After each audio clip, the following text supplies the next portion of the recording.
کرم داد، او کرم داد، کدھر مر گیا ہے؟ چودھری صاحب کی تیز آواز پر کرم داد دوڑتا دوڑتا پاس آیا۔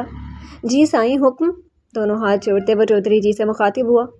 اور کدھر تھا کمبخت، کب سے آوازیں دے رہا ہوں؟ چودھری جی نے بگڑتے ہوئے کہا۔ وہ سائیں اندر تھا، روٹی پانی دینے گیا تھا۔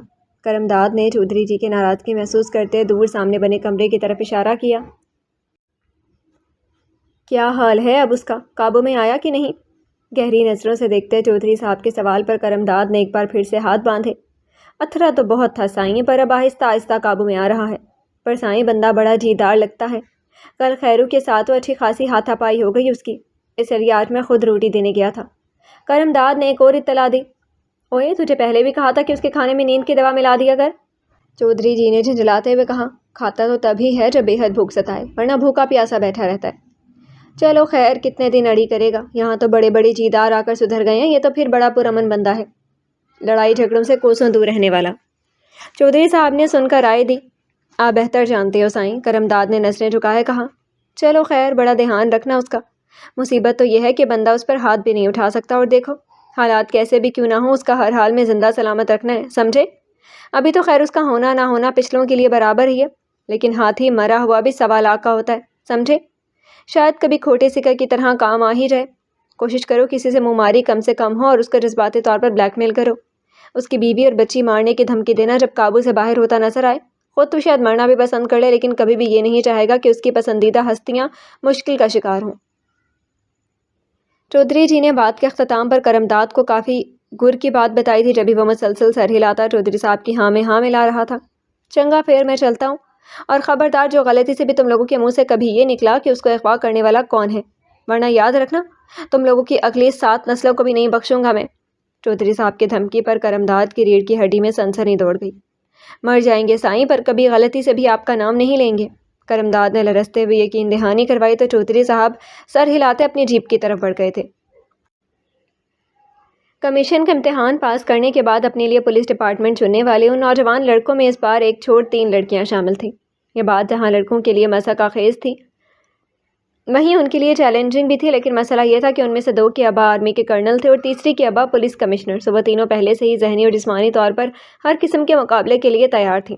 ایسے میں اسفندیار اور فرحان وغیرہ کے لیے صورتحال کو قبول کرنا تھوڑا مشکل تھا۔ اگرچہ اسفندیار اور فرحان دونوں کا تعلق بیوروکریٹس فیملی سے تھا، مطلب یہ کہ ان کے خاندان میں بیوروکریٹس بھرے پڑے تھے، لیکن ساتھ ہی ساتھ وہ دونوں وڈیرا شاہی نظام کے پیداوار بھی تھے۔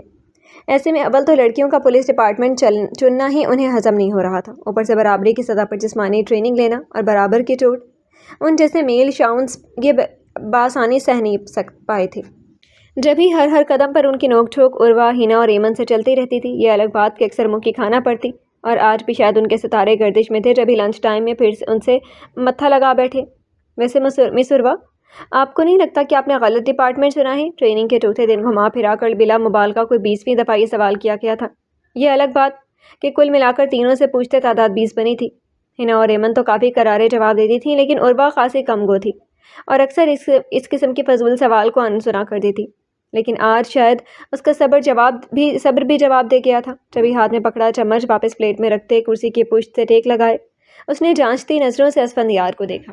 مسٹر اسفندیار چودھری، آپ کو کیسے یقین دلایا جائے کہ ڈپارٹمنٹ کے سلیکشن کا فیصلہ درست تھا؟ سخت لہجے میں کہی گئی بات اور عروا کے انداز اسفندیار نے تپی تپی نگاہوں سے گھورا۔ یقین دلانے کی کیا بات ہے؟ یہ تو صاف ظاہر ہے کہ پولیس ڈپارٹمنٹ میں صرف دماغی طور پر حاضر اور لائق فائق ہونا ضروری نہیں، بلکہ جسمانی طاقت اور بہادری کا مظاہرہ بھی اہمیت رکھتا تھا۔ بندوق اٹھا کر چلانے کی ٹریننگ لینا ایک الگ بات ہے، لیکن اگر کبھی نہیتے خطرناک کنڈوں کا مقابلہ کرنا پڑ گیا تو ایک جھٹکے کی مار ہوں گی آپ اس کی۔ اسفندیار کا لہجہ کافی تلخ ہو گیا تھا۔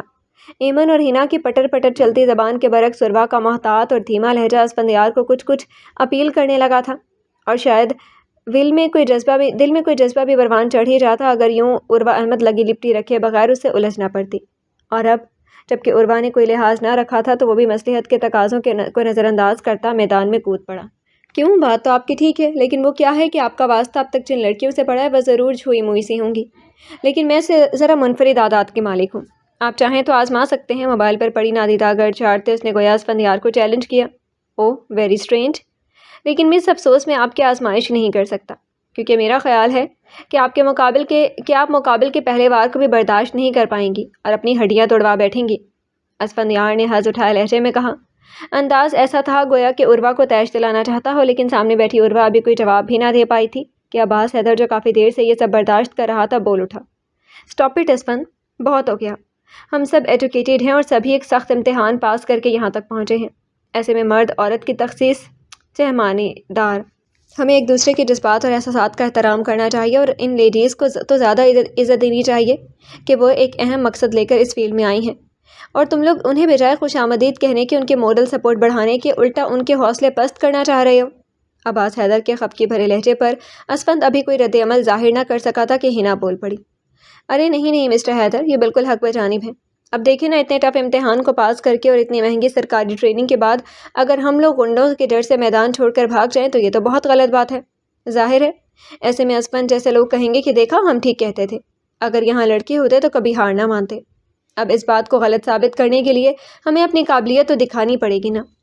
بالکل، اسی لیے تو مسٹر اسفند میں نے آپ سے کہا ہے کہ آپ آزمائیں، پنجہ لڑانے سے لے کر کشتی لڑنے تک جو جسمانی طاقت آپ آزمانا چاہیں۔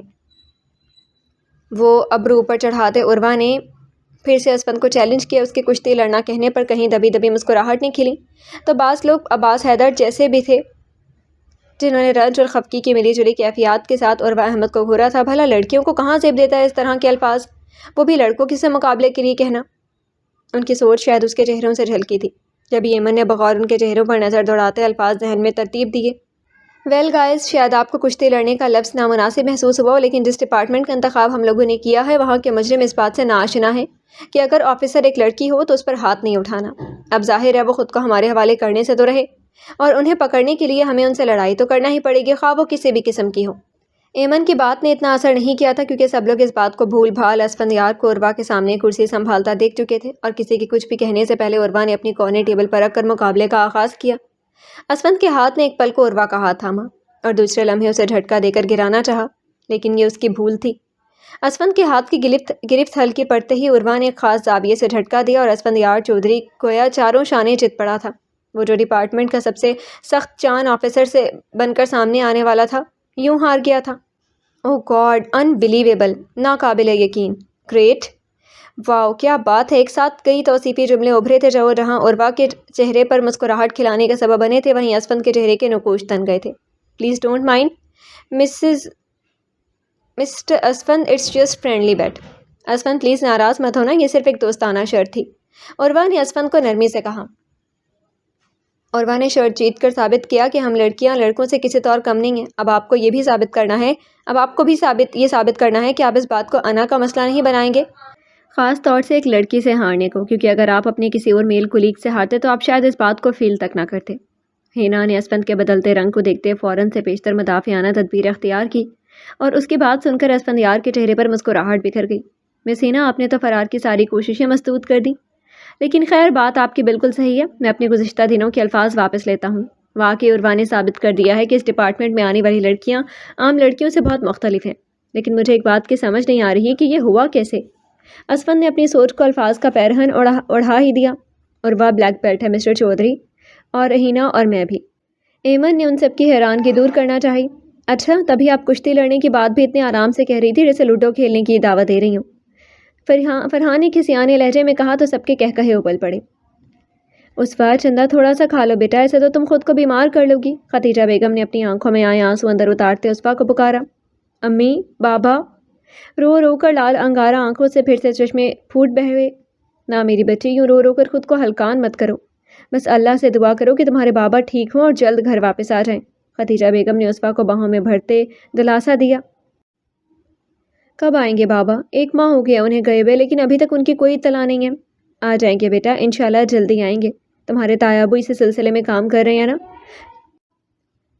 کل بھی بڑے بھائی صاحب کہہ رہے تھے کہ پولیس میں رپورٹ درج کروائی ہوئی ہے، لیکن وہ خود بھی اپنے کارندوں کے ہمراہ تمہارے بابا کو تلاش کر رہے ہیں۔ جیسے ہی کوئی سراغ ملا وہ ضرور تمہارے بابا تک پہنچ جائیں گے۔ خدیجہ بیگم نے اس کے آنسو پہنچ کر پھر کھانے کی ٹرے اس کے سامنے رکھی۔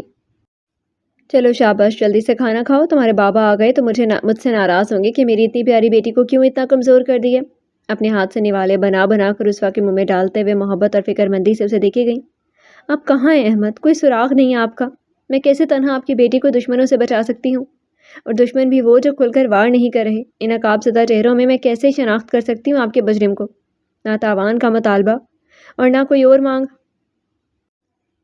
اپنی سوچوں میں بری طرح غرق وہ احمد حسن کے اچانک غائب ہونے کی وجہ تلاش کر رہی تھی کہ ملازمہ دروازہ بجا کر اندر داخل ہوئی۔ بی بی جی، چھوٹی بی بی کا فون ہے۔ ہاتھ میں پکڑا کارڈلیس اس نے ختیجہ کی طرف بڑھانا چاہا، لیکن اس سے پہلے ہی عثمان نے پکڑ لیا اور کان سے لگا کر دوسری طرف موجود ہستی سے بات کرنے لگی۔ دوسری طرف اس کے دوست سندس تھی۔ جلدی بات چیت ختم کر کے اس نے فون واپس ملازمہ کو تھما دیا۔ کون تھی؟ ختیجہ بیگم نے عصبہ کے ستے ہوئے چہرے پر نظریں جماتے ہوئے کہا۔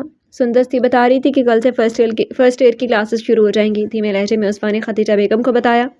اسے اس دم اپنے بابا بہت شدت سے یاد آئے تھے۔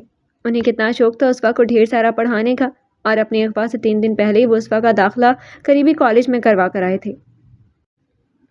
چلو یہ اچھی بات ہے، اس طرح سے تمہارا دل بھی بہل جائے گا۔ اب اٹھو اور کالج جانے کی تیاری کر لو۔ تمہارے بابا بھی انشاءاللہ جلد ہمارے ساتھ ہوں گے۔ عصبہ کو تیار ہونے کا کہتے آخر میں انہوں نے دلاسا دیا اور باہر جانے کے لیے اٹھ کھڑی ہوئی۔ فزیکل ٹریننگ کے بعد اب سائیکولوجیکل ٹریننگ کا آغاز شروع ہو گیا تھا، جس میں مجرموں سے اگلوانے کے لیے مختلف پوائنٹس بتائے اور سمجھائے جا رہے تھے۔ اس ٹریننگ میں دنیا بھر کی پولیس فورس کے آزمائے ہوئے طریقوں کو اپلائی کیا جا رہا تھا تاکہ مزید بہتر نتائج حاصل ہو سکیں، اور ٹریننگ کے اختتام تک وہ سب لوگ جو لاؤبالی اور کھلنڈرے معلوم ہوتے تھے یکدم ایک ذمہ دار اور فرض شناسی کے جذبے سے سرشار آفیسر بن کر ابھرے تھے۔ اختتامی دن کمشنر صاحب بذات خود تشریف لا کر اور وہاں موجود آفیسر کو توصیفی کلمات کے ساتھ ان کے اسناد تقسیم کی۔ ساتھ ہی ساتھ انہوں نے اپنی تقریر میں ان سب کو اپنی ذمہ دارانہ سرگرمیوں کو اچھے انداز میں انجام دیتے یہ زور دیا اور اس بات کا وعدہ لیا کہ وہ سب اپنے فرائض کی انجام دہی میں کسی بھی رکاوٹ کو درے خواہ اتنا نہیں جانیں گے، خواہ اس کے لیے انہیں اپنی جان سے ہی کیوں نہ ہاتھ دھونا پڑے۔ تقریب کا اختتام ہلکی پھلکی ریفریشمنٹ کے ساتھ ہوا اور وہ سب ایک دوسرے کو گڈ لک کہتے الوداع ہونے لگے، کیونکہ وہ سب سی ایس پی آفیسرز ہم منصب ضرور تھے، لیکن سب کی تعیناتی پنجاب کے مختلف شہروں میں ہوئی تھی، اور ایسے میں ان کا ملنا ملانا شاید سالوں میں ہوتا، لیکن بہرحال ہر ایک کے پاس آپس میں رابطے کے لیے موبائل کی سہولت موجود تھی، جو نہ صرف آپس میں حال احوال پوچھنے کا ذریعہ تھا بلکہ مختلف کیسز میں ایک دوسرے سے تبادلہ خیال کرنے میں بھی معاون ہونا۔ لیجیے گرلز، منہ میٹھا کیجیے۔ عصبہ کو کالج آیا چوتھا روز تھا جب کلاس کے اختتام پر فردن ہر ایک کے سامنے ماہا نے مٹھائی کا ڈبہ کیا تھا۔ سندس ماہا کی کزن تھی، یوں سندس کے ساتھ عصبہ بھی ان کے ساتھ گئی۔ ارے واہ، تمہاری منگنی ہو گئی؟ ردا نے گلاب جامن اٹھاتے ہوئے پوچھا تھا۔ ارے نہیں یار، ابھی تو ایسا سوچنا بھی مت، مجھے ڈھیر سارا پڑھنا ہے، پھر اس کے بعد جاب۔ ماہا نے فوراً سے پیشتر ردا کا خیال رد کر دیا۔ تو پھر یہ مٹھائی کس خوشی میں کھلا رہی ہو؟ سندس نے برفی کا ٹکڑا منہ میں رکھتے پوچھا۔ وہ میرے بڑے بھائی بطور سی ایس پی تعینات ہوئے ہیں ہمارے ہی شہر میں۔ واؤ، کئی لڑکیوں کے منہ سے بیک وقت توصیفی انداز میں نکلا۔ سنو ماہا، وہ کیا ہے کہ میری اماں ایف ایس سی کے بعد میری شادی کرنا چاہ رہی ہیں، اور مجھے آفیسرز بڑے پسند ہیں، آرمی آفیسر نہ صحیح پولیس آفیسر ہی صحیح۔ تم اپنے بھائی کے ساتھ میری سیٹنگ کروا دو پلیز۔ مونا نے اپنے دوپٹے کا کونا انگلی پر مروڑتے شرمانے کی ایکٹنگ کرتے ہوئے کہا تو ماہا نے ایک زوردار دھپ اس کے کندھے پر رسید کی، جبکہ باقی لڑکیوں کے کہکہے ابل پڑے۔ شرم کرو، میں عباس بھائی سے پورے 10 برس چھوٹی ہوں، اور اتنا ہی گیپ تمہارا بھی ہوگا، ماہا نے اسے گھرکتے ہوئے کہا۔ کوئی بات نہیں، بلکہ بڑی عمر کے مرد اپنی بیویوں کی زیادہ کیئر کرتے ہیں۔ مونا کے ساتھ بیٹھی کنزا نے شرارت سے آنکھیں نچاتے ہوئے کہا۔ کوئی نہیں جی، تمہیں اگر اتنا پتہ ہے تو تم ہی بن جاؤ ماہا کی بھابھی، میں اپنے فیصلے سے دستبردار ہوتی ہوں۔ ماہا کی عمر والی بات پر شرم کی ایکٹنگ چھوڑ چھاڑ مونا نے فوراً کنزا کو رگیدا، اور اس کی اس بات پر کنزا سمیت سب ہنس پڑی تھی۔ تم لوگ میری بھابھی کی فکر میں ہلکان مت ہو، اتنی زبردست لڑکیاں ان کے ساتھ ہی آفیسر بنی ہیں، وہ یقیناً ان میں سے ہی کسی کو لائف پارٹنر کے طور پر چنیں گے۔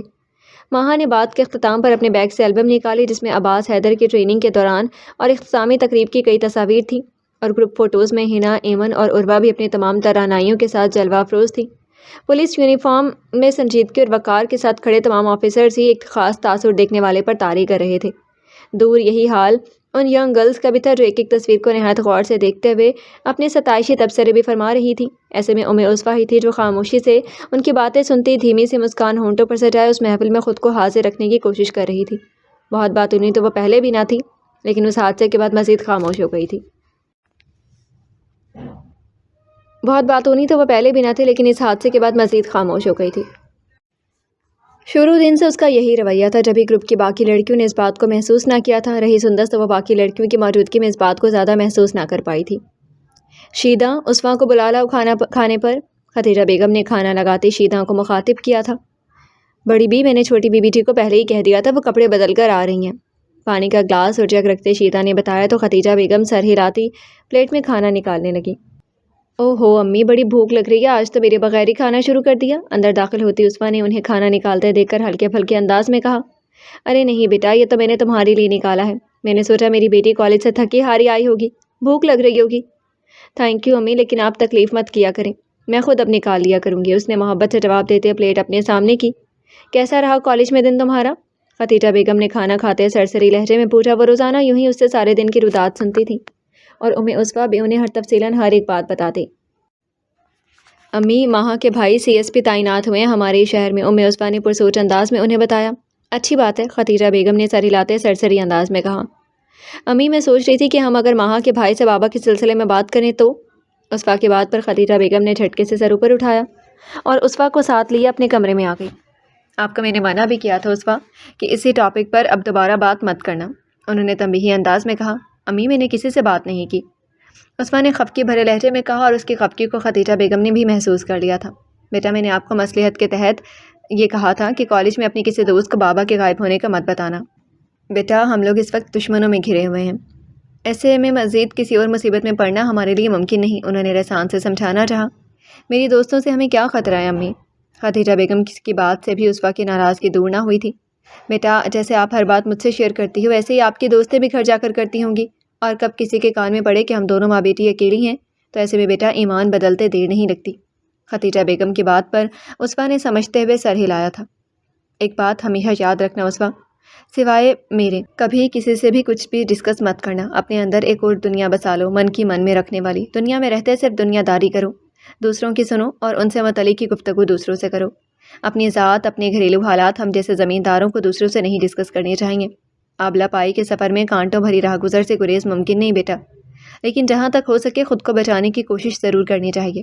اپنے اندر کے دکھ اور باتیں صرف اور صرف اس ذات باری سے کرو جو 70 ماؤں سے زیادہ پیار کرنے والا ہے، جس نے ہمیں دولت اور زمین کی آزمائش میں ڈالا ہے۔ لوگوں کی نظر میں ہماری بے پناہ دولت اور زمینیں باعث رشک ہیں اور اکثر اس کی تمنا کرتے ہیں، لیکن یہ تو کوئی ہم سے پوچھے، ہمارے لیے تو یہ سر پر لٹکتی ننگی تلوار کی مانند میں ہیں جس کے ہر لمحہ گرنے کا خطرہ رہتا ہے، اور ایسے میں جان کا ہتھیلی پر رکھنے والا محاورہ ہم جیسوں پر بھی صادق آتا ہے جو حالت امن میں بھی اندرونی خانہ جنگی کا شکار ہیں۔ ختیجہ بیگم نے آنکھوں میں آئی نمی پہنچتے ہوئے ماہا کو دیکھا تھا جو بغور انہیں سن رہی تھی۔ سوری امی، میں نے آپ کو اداس کر دیا، میں نے پہلے بھی کبھی کسی کو کچھ نہیں بتایا اور آئندہ بھی کوشش کروں گی کہ کسی کو بھی کچھ نہ بتاؤں۔ ارے نہیں بیٹا، یہ دکھ تو ہمارے مقدر میں لکھ دیا گیا ہے، اسے تو ہر حال میں سہنا ہی ہے۔ اچھا سنو، اپنے تایا کے سامنے ذکر مت کرنا اس بات کا کہ تمہاری دوست کا بھائی SP ہے، ختیجہ بیگم نے اسے سمجھاتے ہوئے کہا۔ وہ کیوں؟ عثویٰ ان کی بات کا مطلب نہ سمجھ پائی۔ عثویٰ میری جان، مجھے شک ہے کہ تمہارے تایا نہیں، ختیجہ بیگم نے سرگوشی میں بات کرتے ادھوری چھوڑ دی اور عثویٰ ہکا بکا ان کی شکل دیکھی گئی۔ امی، بمشکل اس کے منہ سے نکلا تھا، بے یقینی سے اس کی آنکھیں پھیل گئی تھیں۔ اس کی کیفیت پر ختیجہ بیگم سر ہلاتے رسان سے گویا ہوئیں۔ میں نے کہا تھا نا بیٹا، کسی پر بھی اعتبار مت کرنا، اور یہ تو دنیا کا دستور ہے، اپنے ہی ماہ راستین ثابت ہوتے ہیں، اور وہ تو پھر تمہارے ابو کے کزنز ہیں۔ ایسے میں ان کا یقین کرنا، مجھے تو یہ بھی شک ہے کہ انہوں نے ابھی تک پولیس میں رپورٹ ہی درج نہیں کروائی۔ اگر ایسا ہوتا تو پولیس کی تفتیش کے لیے ہم سے رابطہ ضرور کرتی، اور اگر پیشہ ور اغواکار ہوتے تو تاوان کا مطالبہ کرتے۔ ختیجہ بیگم آج سارے راز افشاں کر رہی تھی، تو پھر تو ہمیں ضرور پولیس میں انفارم کرنا چاہیے۔ امی عثویٰ کے کہنے پر ختیجہ بیگم نے فوراً اس کے منہ پر ہاتھ رکھا تھا۔ آہستہ، دیواروں کے بھی کان ہوتے ہیں بیٹا، رہی ملازمین کی وفاداریاں تو وہ یا تو تبدیل ہو چکی ہوں گی، نہیں تو جلد ہی کروا لی جائیں گی۔ اگر تمہارے تایا کو اس کی سنگن بھی ملی تو وہ ہمیں بھی غائب کروا دیں گے یا پھر شاید مار ہی دیں، اور مجھ میں تمہیں کھونے کا حوصلہ نہیں ہے عثویٰ، امی عثویٰ کو خود میں بھینچے گھٹے گھٹے لہجے میں ختیجہ بیگم نے کہا۔ اور بابا؟ عثویٰ کے لہجے میں اندیشہ تھا، اندیشے بول اٹھے تھے۔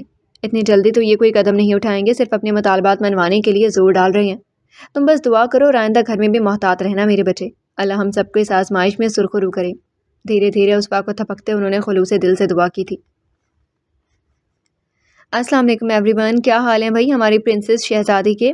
ماہا اور زاہدہ بیگم ڈائننگ ہال میں بیٹھی کھانا کھا رہی تھی جب تھکا ہارا عباس حیدر اندر داخل ہوا۔ ہاتھ میں پکڑی کیپ ٹیبل پر رکھتے وہ فریش ہونے واش روم کی طرف مڑ گیا تھا۔ واپسی پر یونیفارم تبدیل کیے بغیر کرسی کھینچ کر کھانے کے لیے بیٹھ رہنا اس کی شدید بھوک کو ظاہر کر رہا تھا۔ تبھی زاہدہ بیگم نے فوراً اس کے سامنے کھانے کی پلیٹ اور ڈونگا رکھا، سالن نکال کر اس ٹرے میں رکھی چپاتی اور کھانے لگا۔ بھائی آپ نے تو بسم اللہ تو پڑھی ہی نہیں، ماہا نے شرارتی انداز میں اسے دیکھا۔ بیٹا جی میں نے دل میں پڑھ لی تھی، محبت سے اسے دیکھتے عباس نے نرمی سے کہا۔ بھائی کو آرام سے کھانا کھانے دو، کوئی سوال جواب نہیں۔ زاہدہ بیگم نے اسے سرزنش کی۔ ماما اب ہمیں بھائی کی شادی کر دینی چاہیے۔ ماں نے بھائی کو محبت سے دیکھتے نئی فرمائش کی۔ یہ دیکھو ابھی تھکا ہارا ایک کیس کی کارروائی مکمل کر کے آ رہا ہوں، اب تو مزید میرا دماغ مت پکاؤ۔ کھانا ادھورا چھوڑ چھاڑ عباس حیدر دونوں ہاتھ ماں کے ہاتھ سامنے باندھتے گویا معافی کا خواستگار تھا۔ ماں کی بات بالکل درست ہے عباس، اب تمہیں شادی کر لینی چاہیے، یہی تو عمر ہوتی ہے، اب میں مزید تمہاری ایک نہیں سنوں گی۔ اگر کوئی لڑکی تمہیں پسند ہے تو بتا دو، ورنہ میں خود کوئی پسند کر لوں گی۔ اب تو ماشاءاللہ تمہاری ترقی بھی ہو گئی ہے، اب اس کام میں دیر کیسی؟ زاہدہ بیگم نے گویا اسے دھمکی دی۔ پسند تو خیر آپ نے پہلے سے ہی کی ہوئی ہے، مجھے تو بس رسمی کارروائی کے لیے شامل کر رہی ہیں۔ عباس حیدر نے شرارتی مسکراہٹ کے ساتھ زاہدہ بیگم کو چھیڑا تھا۔ اس کی بات پر زاہدہ بیگم نے خوشگوار حیرت سے اسے دیکھا۔ بیٹے کا پرسکون چہرہ اور مسکراتے لب انہیں جذباتی پیغام دے رہی تھی، لیکن وہ آج کھل کر بات کرنا چاہ رہی تھی۔ اس کا مطلب ہے تمہیں کوئی اعتراض نہیں اگر میں ہادیہ کو بہو کے طور پر پسند کروں تو؟ زاہدہ بیگم کی بات پر عباس کی آنکھوں کے سامنے ہادیہ کا سراپا لہرایا۔ نازک کھلی کھلی رنگت والی ہادیہ اس کی ماموزاد تھی اور زاہدہ بیگم بھتیجے سے بے پناہ محبت کرتی تھی۔ نہ جانے کب سے ان کی آنکھیں اسے بہو کے روپ میں دیکھ رہی تھیں، لیکن وہ عباس کے کسی مقام پر پہنچنے سے پہلے بھائی سے دستے سوال کرنے کے حق میں نہ تھی۔ عباس چھوٹا سا تھا جب ہادیہ پیدا ہوئی تھی، شاید 2-2.5 برس کا، تب سے ہی ان کے دل میں اس خواہش نے پنپنا شروع کر دیا تھا، لیکن پھر حالات ایسے ہوئے کہ عباس کے 9 برس کی عمر میں اس کے والد کی وفات ہو گئی۔ والد کی وفات کے 8 ماہ بعد پیدا ہوئی تھی۔ بچوں کی پرورش میں اس بات کو دل میں دبائے وہ عباس کے کچھ بننے کی منتظر تھی، اور اب جب کہ ان کے قابل بیٹے کو SP کا چارج سنبھالے 6 ماہ ہو چکے تھے تو وہ اپنی خواہش کی تعبیر پانے کے لیے بے چین تھیں۔ مجھے کیوں اعتراض ہوگا ماما، کسی نہ کسی سے تو شادی کرنا ہی ہے، تو پھر وہ کیوں نہیں جو آپ کی پسند ہے؟ عباس کی بات پر زاہدہ بیگم کی آنکھیں نم ہو گئیں۔ تم نے میرا مان رکھ لیا عباس، بس یہ یاد رکھنا کہ تم نے ہادیہ کو ہمیشہ خوش رکھنا ہے، مجھے کبھی تمہارے ماموں کے سامنے شرمندہ نہ ہونا پڑے۔ عباس کے والد کی وفات کے بعد ان کے بھائی نے بہت ساتھ دیا تھا، اور اب جب وہ ان سے نیا رشتہ بنانے جا رہی تھیں تو چاہتی تھی کہ عباس حیدر بھی ان کے بھائی کو شکایت کا موقع نہ دے اور ایک اچھا داماد بن کر دکھائے۔ ان کی بات پر عباس نے دھیرے سے ان کے ہاتھ کو تھپکا تھا۔ آپ کی ہر بات میرے لیے حکم کا درجہ رکھتی ہے امی، آپ کیوں پریشان ہیں؟ میں انشاءاللہ اس رشتے کو ہر طرح سے نبھانے کی کوشش کروں گا، خواہ آپ ساس بہو گھر میں پانی پت کا محاذ ہی کیوں نہ کھولیں، لیکن پہلے آپ ماموں سے رشتہ تو مانگیے، نہ جانے ان کی کیا سوچ ہو۔ شرارت سے کہتے اس نے آخر میں اہم بات کی۔ اس کی بات پر زاہدہ بیگم نے دھیرے سے سر ہلایا، جبکہ ماں نے دھمکتی آنکھوں کے ساتھ اپنے خوبرو بھائی کو دیکھا۔ کوئی بات نہیں بھائی، اگر ہادیہ آپ ہی نے انکار کر دیا تو میری دوستوں میں سے کسی کو بطور بھابھی پسند کر لیجیے گا۔ جب سے انہوں نے آپ کے CSP بننے کا سنا ہے پاگل ہو رہی ہیں وہ۔ دماغ ٹھیک ہے تمہارا؟ میں کوئی بیوقوف ہوں جو بیوی کو بچائے بچے کو گود لے لوں؟ ارے بابا، مجھے ایک سمجھدار اور پڑھی لکھی بیوی چاہیے جو میرے ساتھ قدم سے قدم ملا کر چلے، نہ کہ تمہاری جیسے چھٹکی جو دن میں کم از کم 4 بار تو ضرور ناراض ہوتی ہے، اور میں اگر اسے راضی کرنے بیٹھ گیا نا تو پھر میری نوکری کا تو اللہ ہی حافظ ہے۔ عباس کی بات پر ماں کا خفقی سے منہ بن گیا تھا اور اسے دیکھتے عباس کی ہنسی نکل گئی تھی۔ اب یقیناً اسے ماں کو منانے میں اچھا خاصا ٹائم لگنا تھا۔ جب ہی زاہدہ بیگم کو چائے کے لیے کہتا وہ ماں کی منتیں کرنے میں جت گیا تھا۔ دیکھو ختیجہ، ہماری بات مانو اور گاؤں چلو، یہاں کب تک بیٹھی رہو گی؟ تم اکیلی ماں بیٹی، لوگ 100 طرح کی باتیں بنا رہے ہیں۔ چودھری اکبر نے مونچھوں کو تاؤ دیتے ہوئے کہا تو ختیجہ بیگم پہلو بدل کر رہ گئیں۔ بھائی صاحب ٹھیک کہہ رہے ہیں، تمہیں اور رسوا کو اب گاؤں چل کر رہنا چاہیے۔ احمد حسن کا کچھ پتہ نہیں کب آئے اور نہ جانے آئے بھی یا نہ، چودھری اصغر نے بے رحمی سے کہا تو ختیجہ بیگم تڑپ اٹھی۔ اللہ نہ کرے بھائی صاحب، اللہ انہیں اپنی حفظ و امان میں رکھے، اپنی بیٹی کو خود اپنے ہاتھوں سے بیاہیں گے انشاءاللہ، اور میرے جنازے کو کندھا دینا ہے ابھی انہیں۔ ان کے آنسو روانی سے گالوں پر بہہ نکلے۔ ان کی بات پر دونوں بھائی بھی ذرا نرم پڑ گئے۔ اوئے اللہ چنگا کرے گا، تو کیوں دل تھوڑا کرتی ہے؟ اصغر کا مطلب یہ تھا کہ دھی جوان ہو رہی ہے، اب احمد کے انتظار میں اسے تو بڑھانے ہی نہ کر سکتے۔ 6 ماہ سے زیادہ کا عرصہ ہو گیا اور ابھی تک احمد کا پتہ نہیں چل سکا۔ ہم تو یہ چاہ رہے تھے کہ تو اسوا کی بات کم از کم طے کر دیتی اور پھر سال 6 مہینے میں شادی کر دیتی، اپنے فرض سے فارغ ہو جاتی۔ چودھری اکبر کی بات پر ختیجہ بیگم پیچو تاب کھا کر رہ گئی تھی۔ آپ کی بات سر آنکھوں پر بھائی جی، اسوا کا جہاں مقدر ہے وہیں بیاہی جائے گی، تو پھر جلدی کاہے کی؟ ابھی وہ پڑھ رہی ہے، 2 ماہ بعد اس کے پرچے ہیں، میری خواہش ہے کہ وہ FA تو ضروری کر لیں، تب تک احمد کا بھی کچھ پتہ چل جائے گا۔ اللہ نے چاہا تو اپنے ہاتھوں سے اپنی بیٹی کو رخصت کریں گے۔ ختیجہ بیگم نے رسان سے بات کی، ابھی ان لوگوں سے بگاڑ کی پوزیشن میں نہیں تھی وہ۔ ان کی بات پر چودھری اکبر نے چودھری اصغر کی طرف دیکھا اور آنکھوں ہی آنکھوں میں اشارہ بھی کیا۔ ابھی ختیجہ بیگم نہیں مان رہی تھی، انہیں مزید انتظار کرنا تھا۔ چلو جیسے تمہاری مرضی، اسوا ہماری بھی دھی ہے، جہاں اتنا انتظار کیا 1.5 سال اور صحیح، لیکن دیکھو اسوا کی FA کرتے ہی تم نے اس کا بیاہ کر دینا ہے۔ ہم اسے زیادہ انتظار نہیں کر سکتے۔ نعمان اور ایمن کی شادی کے ساتھ ہی سلمان اور اسوا کی شادی بھی ہو جائے تو بہتر ہے، یا پھر اگر تم تنویر کے ساتھ کرنا چاہو تو بھی ہمیں اعتراض نہیں ہے۔ چودھری اصغر نے گویا بات ختم کی تو ختیجہ بیگم سر ہلاتی اٹھ کھڑی ہوئیں۔ جیسے آپ کی مرضی بھائی صاحب، لیکن رشتے کی بات تو احمد ہی کریں گے، مجھے جیسا سلمان ہے ویسا ہی تنویر ہے، میرے لیے دونوں بچے برابر ہیں۔ ان کی بات پر چودھری اکبر نے سر ہلایا۔ چلو خیر، وقت آیا تو دیکھی جائے گی، اب ہم چلتے ہیں۔ انہوں نے بات ختم کر کے اٹھنا چاہا تھا۔ ارے نہیں نہیں بھائی صاحب، ایسے کیسے کھانا کھائے بغیر جانے دوں گی؟ بس میں شیدا سے کہہ کر کھانا لگواتی ہوں، آپ فریش ہو کر آ جائیں، خدیجہ بیگم کہتی باہر کی طرف لپکی تو دونوں بھائی بھی ان کے پیچھے باہر ڈائننگ ہال کی طرف آ گئے۔ لو بھائی لڑکیوں، منہ میٹھا کرو، وہاں ایک بار پھر مٹھائی کا ڈبہ کھولے سب کے سامنے رکھ رہی تھی۔ یہ کس خوشی میں بھائی؟ ردا نے استفسار کیا۔ میری آپی اور عباس بھائی کی بات پکی ہو گئی ہے، جلد ہی منگنی کی تقریب ارینج کریں گے، اور تم سب کو آنا ہے، اس لیے اپنی تیاری کر رکھو۔ بعد میں مت کہنا کہ پہلے سے نہیں بتایا، وہاں کی بجائے سندس نے تفصیل سے بتایا تھا۔ ارے واہ، یہ تو بہت خوشی کی بات ہے، لیکن اس کے لیے یہ مٹھائی کافی نہیں ہے، بلکہ ہمیں تو ٹریٹ چاہیے، وہ بھی زبردستی۔ زبردستی؟ کنزا نے مٹھائی کے ٹکڑا منہ میں رکھتے ہوئے کہا۔ تو تم نے ایک بار بھی مونا کے بارے میں نہیں سوچا؟ وہاں حالانکہ بیچاری کا کتنا دل تھا تمہاری بھابھی بنے کا۔ ردا نے مونا کو دیکھتے ہوئے شرارت سے کہا تو اس کی بات پر مونا تڑپ اٹھی۔ اے خبردار جو تم نے ایسا سوچا بھی، اب وہ میرے بہنوئی ہیں اور میری آپی بہت پسند کرتی ہیں عباس بھائی کو، اس لیے اب کہیں اور قسمت آزمائی کرو۔ مونا کے کچھ کہنے سے بھی پہلے سندس بول اٹھی تھی، اور مونا جو پہلے ہی ردا کی بات پر تپی بیٹھی تھی اور گلاب جامن منہ میں رکھے جواب دینے کی پوزیشن میں نہیں تھی، اسے سندس کی باتیں مزید پتنگے لگا دیے تھے۔ میرا دماغ خراب نہیں ہے جو میں ابا جی کی عمر کے بندے سے شادی کروں، تو میں مبارک ہو ایسا کھڑوس بہنوئی، 1 سال ہونے والا ہے ان کو پولیس میں بھرتے ہوئے، اب تک تو پکے پولیسیے بن چکے ہوں گے۔ مجھے کیا ضرورت ہے اتنے ان رومانٹک بندے سے متھا لگانے کی؟ میں تو کوئی رومانٹک سا بندہ ڈھونڈوں گی اپنے لیے جو صبح شام میرے حسن کے قصیدے پڑھے۔ مونا نے سندس کی کھچائی کرتے ہوئے آخر میں اتراتے ہوئے کہا۔ ارے میرے بھائی کے بارے میں کچھ مت کہنا، اچھا؟ وہ عام پولیس والوں کی طرح نہیں ہے۔ حیرت زدہ سی ماہا نے آخر میں اسے تنبیہ کی تھی۔ اوفو، کیا ہو گیا تم لوگوں کو؟ وہ سب ایک مذاق تھا اور بس، اب جب کہ عباس بھائی کی منگنی ہو رہی ہے تو ہمیں اس کی تیاری ڈسکس کرنی چاہیے، نہ کہ فضول کے نوک ٹوک میں ٹائم ضائع کریں۔ کنزا نے ان سب کی لڑتی چوچوں کے آگے بند باندھے۔ ہاں یار، اصل بات تو یہی ہے نا، ویسے کب تک ہے منگنی؟ مونا بھی لڑائی چھوڑ چھاڑ اصل موضوع کی طرف آئی تھی۔ ہفتہ 10 دن تک، شاید نیکسٹ فرائیڈے، اگلے جمعے، ماہا نے سوچتے ہوئے کہا۔ ایسے کیسے فائنل کیوں نہیں کیا تم لوگوں نے؟ ردا نے پوچھا تھا۔ وہ عباس بھائی نے چھٹی کے لیے اپلائی کیا ہے، تو جیسے ان کی چھٹی منظور ہوگی بس وہ دن رکھ لیں گے، دوستوں رشتہ داروں کو فون پر اطلاع کر دیں گے اور قریبی رشتہ داروں کے گھر میں ماما اور ماموں خود جا کر دعوت دے آئیں گے، ماہا نے تفصیلاً بتایا۔ چلو پھر سب دعا کرو کہ انہیں جلد چھٹی مل جائے، اور اس سے پہلے تم دونوں ہمیں اچھی سی پارٹی دینے کا سوچو۔ عثوا نے بھی بالآخر زبان کھولی تھی۔ واہ بھائی، عثوا بول بھی تو کیا خوب بولی ہے۔ صحیح کہتے ہیں، کم بولنا عقل مندی کی نشانی ہے، عثوا جب بھی بولتی ہے سوچ سمجھ کر اور دانائی بھرا بولتی ہے۔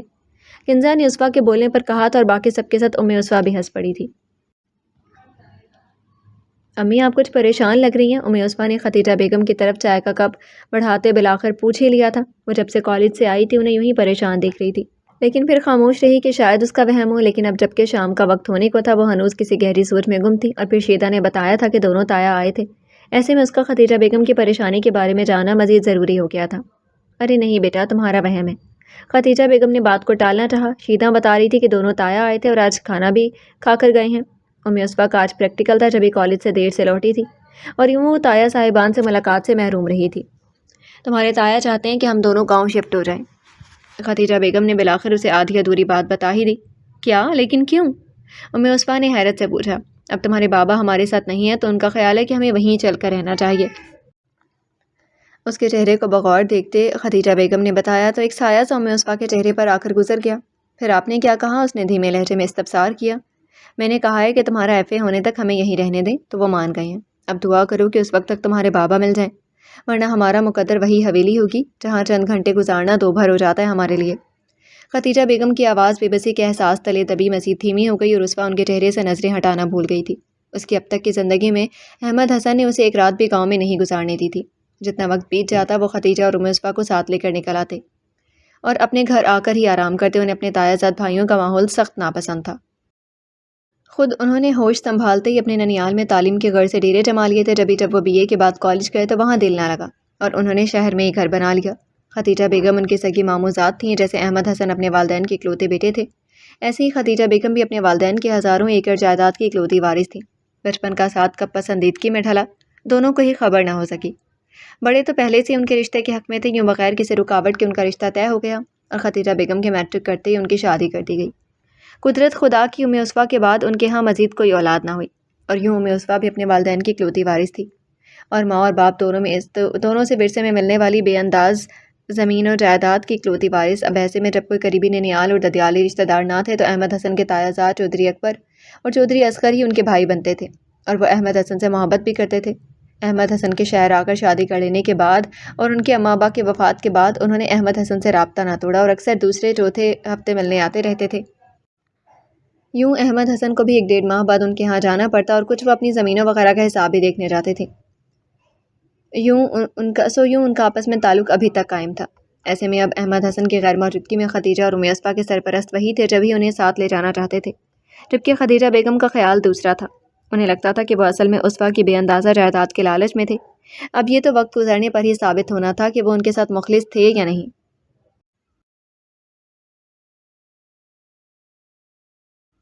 اوفو ماہا، 1 بجنے والا ہے، تمہارے بھائی کا کوئی آتا پتہ نہیں، فون کرو اسے کہ جلد پہنچے۔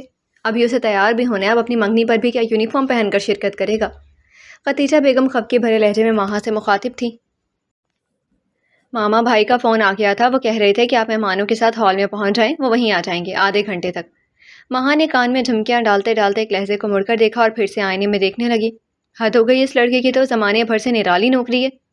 اچھا سنو، اسے کہو کہ ہم اس کے کپڑے ساتھ لے جا رہے ہیں، وہیں ہال میں ہی لے کر آ کر ڈریس اپ ہو جائے گا۔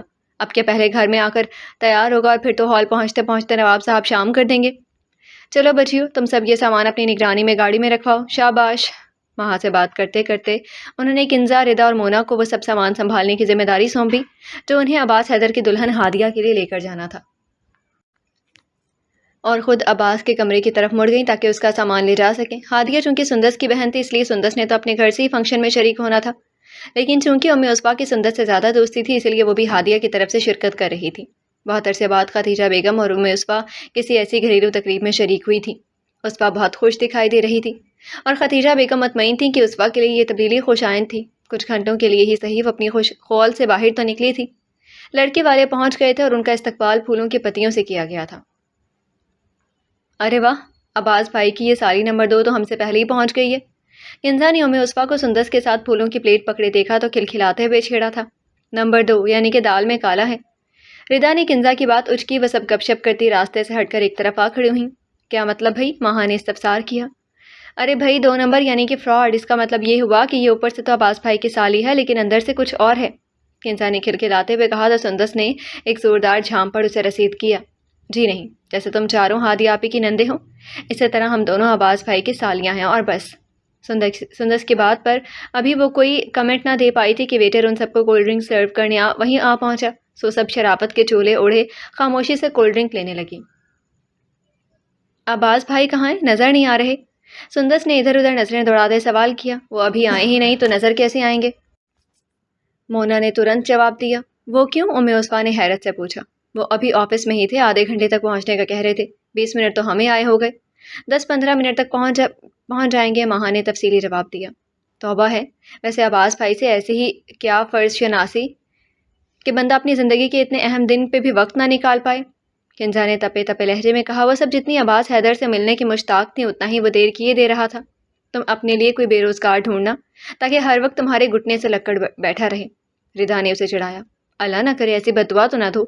کنزا نے ردا کو ہلکا سا دھکا دیتے کہا۔ ردا لڑکھڑا کر ساتھ کھڑی اصفا سے ٹکرائی تو اصفا کے ہاتھ میں پکڑی بوتل اس کے اوپر آ گری۔ اوہ نو! اپنے کپڑوں کو جھاڑتے اصفا پیچھے ہٹی تھی۔ اب کبھی تو انسانوں کی جون میں آ جایا کرو تم لوگ۔ جاؤ اصفا، وہ سامنے واش روم میں، تم پانی سے صاف کر لو۔ ماہا نے انہیں گھرکتے اصفا سے کہا تو وہ اصفا سر ہلاتی واش روم کی طرف بڑھ گئی۔ واش روم سے واپسی پر اچانک اس کے قدم پیچھے سے آتی پکار پر مدھم پڑ گئے۔ ایکسکیوز می مس، پلیز ذرا ماہا کو تو بلا دیجیے گا، اگر آپ اسے جانتی ہیں تو، یا پھر سندس کو پلیز۔ اصفا کے مڑنے تک وہ حقیقتاً اس کے سر پر آ رکا تھا۔ فل یونیفارم میں 6 فٹ سے نکلتے قد اور کثرتی جسم کے مالک اس شخص کے سامنے اصفا ایک دم گڑیا سے لگی تھی۔ وہ فوراً 2 قدم پیچھے ہٹی تھی اور سر ہلاتی اندر کی طرف بڑھ گئی، جبکہ عباس حیدر بے ارادہ ہی اسے دیکھے گیا۔ کتنا حسن تھا اس چھوٹی سی لڑکی کی آنکھوں میں، جیسے کوئی بہت بڑا دکھ چھپانے کی سعی میں ہو، نہ جانے ہے کون۔ وہ ماہا کے آنے تک اصفا کی اداس آنکھوں کے بارے میں سوچے گیا۔ اوفو بھائی، کہاں تھے آپ اور موبائل کیوں بند کر رکھا تھا؟ ماہا نے خفگی سے اسے گھرکتے پوچھا۔ سوری سس، موبائل کی بیٹری ختم ہو گئی تھی، اس نے فوراً سے پیشتر معذرت کی۔ اچھا چلیں آپ فریش ہوں، میں آپ کے کپڑے لاتی ہوں، ماہا کہہ کر اندر کی طرف لپکی تھی تو وہ بھی فوراً واش روم کی طرف لپکا تھا۔ واش روم کے ساتھ ملحقہ ڈریسنگ روم خالی تھا۔ ماہا دروازہ ناک کر کے اسے بتا گئی تھی کہ کپڑے باہر رکھے ہیں۔ نہانے کے بعد اس نے ہاتھ بڑھا کر دروازے کے ساتھ لٹکا باتھ ٹاول کھینچا تو ساتھ ہی پینٹ اور بنیان بھی اس کے ہاتھ میں تھی، لیکن شرٹ نہ دار۔ پینٹ پر بنیان چڑھائے وہ جیسے ہی باہر نکلا تو سامنے والا دروازہ کھول کر وہی اداس آنکھوں والی لڑکی ایک پاؤں اندر اور دوسرا باہر رکھے شرم سے لال ہوتی اسے دیکھ کر نظریں چرا گئی۔ آئی ایم سوری، میں سمجھی اندر کوئی نہیں ہے، وہ میرا موبائل۔ بات ادھوری چھوڑ چھاڑ وہ فوراً باہر کی طرف مڑی تھی جب عباس حیدر نے اسے آواز دی تھی، اٹس اوکے، آپ اپنا موبائل لے سکتی ہیں۔ شرٹ پہن کر اس کے بٹن بند کرتا وہ مڑ کر کوٹ پہننے لگا۔ سامنے لگے آئینے میں یسریٰ صاف نظر آ رہی تھی۔ اس کی دودھیا گلابی رنگت میں شرم کی سرخی گھل کر مزید نکھار پیدا کر رہی تھی۔ عباس حیدر نے ایک اچٹتی نظر اس پر ڈالی اور اپنے بال بنانے لگا، جبکہ یسریٰ تیزی سے اپنا موبائل اٹھا کر باہر نکل گئی تھی۔ پتہ نہیں کون ہے، شاید ماہا کا کوئی کزن ہے، لیکن شکل دیکھی دیکھی لگ رہی ہے، بڑا ہینڈسم ہے۔ مونا وغیرہ دیکھ لیں تو پاگل ہی ہو جائیں اس کے پیچھے۔ امی یسریٰ بلا ارادہ ہی اس کے بارے میں سوچے گئی جب کنزا کی چیخ نما آواز پر حیرانی سے اس کی سمت دیکھا۔ ارے یہ ہیں عباس بھائی! مائی گاڈ، یہ تو کہیں سے بھی ماہا سے 10 سال بڑے نہیں لگتے۔ وہ مشکل سے 4-5 سال کا گیپ لگتا ہے۔ اپنی ٹریننگ والی تصاویر کے بعد سے اور بھی سمارٹ ہو گئی ہیں سال بھر میں۔ سامنے اسٹیج کی طرف رخ کیے وہ تبصرہ کر رہی تھی، بھائی اپنی فٹنس کا خیال رکھتے ہیں جبکہ میں شروع سے ہی پیٹوں ہوں، ماہا نے ہنستے ہوئے کہا تو امی یسریٰ نے بھی سامنے اسٹیج کی طرف نظر اٹھائی اور اگلے ہی لمحے دل گویا اچھل کر حلق میں آ رہا تھا۔ وہ تو وہی شخص تھا جسے وہ کچھ دیر پہلے اپولو کی راڈ دے چکی تھی۔ ہادیہ احسان کے ہمراہ بیٹھے ہنستے مسکراتے عباس حیدر نے ایک ہی پل میں امی یسریٰ کو اندر تک خالی کر دیا تھا۔ نہیں، یہ وقتی کشش ہے یا پھر کنزا مونا کی باتوں کا اثر ہو گیا مجھ پر۔ ویسے بھی ہم وڈیروں کے مقدر میں صرف عیاش وڈیروں کا ساتھ لکھا ہے، ایسا نہ ہو تو پرکھوں کی زمین جائیداد بڑھ جائے، پھر کون ہماری چوتراہٹ کو مانے گا۔ تلخی سے سوچتے اس نے آنکھوں میں آئی نمی کو اندر ہی اتارا اور خود کو کنزا اور ردا وغیرہ کی باتوں میں الجھانے کی کوشش کی۔ دیکھو بابا، اب کھا لو کچھ، 3 دن سے بھوکے اور 1.5 سال ہونے کو آیا ہے اور تم ابھی تک ادھر کا عادی نہیں ہوا۔ 1000 بار بولا ہے کہ اب بھول جا، واپس جانے کا کوئی راستہ نہیں ہے، کم از کم اس وقت تک جب تک چودھری صاحب نہ چاہیں۔ پھر کیوں خود کو ہلکان کرتے ہو؟ اپنی جوانی پر ترس کھاؤ۔ کرم داد نے اس بے نام قیدی کو دیکھتے ہوئے کہا، میں اب تمہاری باتوں میں نہیں آؤں گا، مجھے تم صرف یہ بتاؤ کیوں مجھے یہاں قید کر رکھا ہے اور کس کی اجازت سے؟ اس نے کرم داد کی آنکھوں میں آنکھیں ڈالتے ہوئے کہا، نہ سائیں، ہمیں نہ تو کچھ بتایا جاتا ہے اور اس پر بھی یہ دھمکی کہ الگ کی کچھ مت بتانا۔ اب دیکھ لو، ہمیں تو یہ تک معلوم نہیں کہ تمہارا نام کیا ہے، باقی کیا خاک معلوم ہوگا۔ کرم داد نے خفگی بھرے لہجے میں کہا، کسی بھی شخص کے متعلق اتنی رازداری پہلی بار برتی جا رہی تھی، ورنہ ہر شخص کے بارے میں جو بھی چودھری صاحب کو آنکھیں دکھاتا کرم داد کو بتا کر اٹھوا لیا جاتا تھا، لیکن اس بار معاملہ دوسرا تھا۔ اس دفعہ کرائے کے اٹھائے گیروں سے اٹھوایا گیا تھا شاید، لیکن اس سے پہلے کہ وہ مزید بات کرتا، باہر سے گاڑی رکنے کی آواز پر فوراً باہر کی طرف لپکا اس شخص نے دروازے کی درز سے آنکھ لگا کر سامنے دیکھنا چاہا، لیکن اس طرف کوئی موجود نہ تھا۔ کمرے کے اکلوتے روشن دان کو حسرت سے دیکھتے اس نے بے بسی سے ہاتھ ملے روشن دان اتنا اونچا تھا کہ وہاں تک اس کی رسائی نہ تھی۔ اچانک اسے پچھلی طرف دیوار میں بنے اس سوراخ کا خیال آیا جو اس نے کمرے کی ایک اینٹ بجاتے ہوئے ملا تھا۔ وہ فوراً سے پیشتر اس کی طرف لپکا اور احتیاط سے اینٹ باہر کھینچی، لیکن افسوس اس طرف بھی کوئی نہ تھا۔ پنجوں کے بل اونچا ہوتے اس نے ادھر ادھر جہاں تک ممکن تھا نگاہ دوڑائی۔ زمین پر گاڑی کے ٹائروں کے نشان نے اسے چونکا دیا تھا۔ اوہ، یقیناً وہ شخص واپسی پر اسی طرف سے گاڑی نکال کر لے جائے گا، سوچتے ہوئے اس نے اپنی نگاہیں باہر کے راستے پر جما دیں۔ 4-5 منٹ بعد گاڑی کے دروازے کھلنے اور بند ہونے کی آواز آئی اور ساتھ ہی زن کی آواز کے ساتھ گاڑی اس کے سامنے سے گزری۔ لینڈ کروزر کی فرنٹ سیٹ پر بیٹھے شخص کو دیکھ کر وہ کچھ لمحوں کے لیے گویا ساکت ہو گیا۔ چودھری اصغر؟ وہ گموگو کی کیفیت میں وہیں کھڑا تھا کہ کرم داد دروازہ کھول کر اندر داخل ہوا۔ اوئے، تو ادھر کیا کر رہے اور یہ اینٹ کیوں نکالی ہوئے تو نے؟ کرم داد نے گھبرائے ہوئے لہجے میں کہا، نہ جانے کون ہے، اگر اسے چودھری صاحب کا معلوم ہو گیا تو سمجھو میں تو گیا کام سے۔ کرم داد، میں تمہیں بتاتا ہوں کہ میں کون ہوں۔ میں چودھری احمد حسن، چودھری اصغر کا سگا چچا زاد ہوں، چودھری حشمت کا اکلوتا بیٹا اور چودھری انعام داد کا اکلوتا داماد، چودھری انعام اللہ کا اکلوتا داماد۔ کرم داد کا منہ حیرت سے کھلا رہ گیا، چند لمحوں کے لیے تو اسے کچھ بولا ہی نہ گیا۔ سائیں آپ؟ دونوں ہاتھ باندھے وہ باحترام سے نظر نیچے کیے کھڑا تھا۔ بے شک احمد حسن نے بیشتر وقت شہر میں گزارا تھا، لیکن چودھری حشمت مرتے دم تک گاؤں میں ہی رہے تھے اور وہیں دفن ہوئے تھے۔ انہیں اپنے گاؤں تو کیا، آس پاس کے سارے گاؤں کے لوگ جانتے تھے۔ پر سائیں، آپ سے کیا دشمنی ہے ان کی؟ میری اور میری بیوی کے ساتھ ساتھ ہماری اولاد کی بدقسمتی بھی یہ ہے کہ وہ بھی اکلوتی ہے، ایک ہی بیٹی ہے میری ذاتی اور سسرالی جائیداد کی اکلوتی وارث۔ اس کا ہاتھ مانگا تھا اپنے آوارہ اور نالائق بیٹے کے لیے چودھری اصغر نے، لیکن میں نے انکار کر دیا، اسی کی سزا ہے یہ۔ اب یہ میرے پیچھے میری بیوی کو دباؤ میں لا کر میری بچی کو زندہ میں قید کرنے کے چکروں میں ہوگا، یقیناً۔ لیکن تمہیں سب سے کیا سروکار، تم چودھری اصغر کے کارندے ہو۔ جاؤ جا کر اسے کہو کہ مرد ہے تو مردوں کی طرح سے بات کرے۔ میں اپنی ساری دولت اور جائیداد اسے لکھ کر دینے کو تیار ہوں، لیکن خدا کے لیے میری معصوم بچی کو بخش دے۔ میں نے اسے بڑے ناز و نام میں پالا ہے، ان کے ماحول میں برچ بس نہ سکے گی اور مرجھا جائے گی۔ آنکھوں میں آئی نمی کو جھٹکتے اس نے تلخی سے کہا، سائیں، جیسے وہ میرے بڑے ہیں ایسے آپ بھی میرے بڑے ہو۔ میرے دادا نے برسوں آپ کے دادا کی خدمت کی ہے، پھر میرے باپ نے شہر کا رخ کیا تو میں بھی وہیں کی گلیوں میں پلنے بڑھنے لگا۔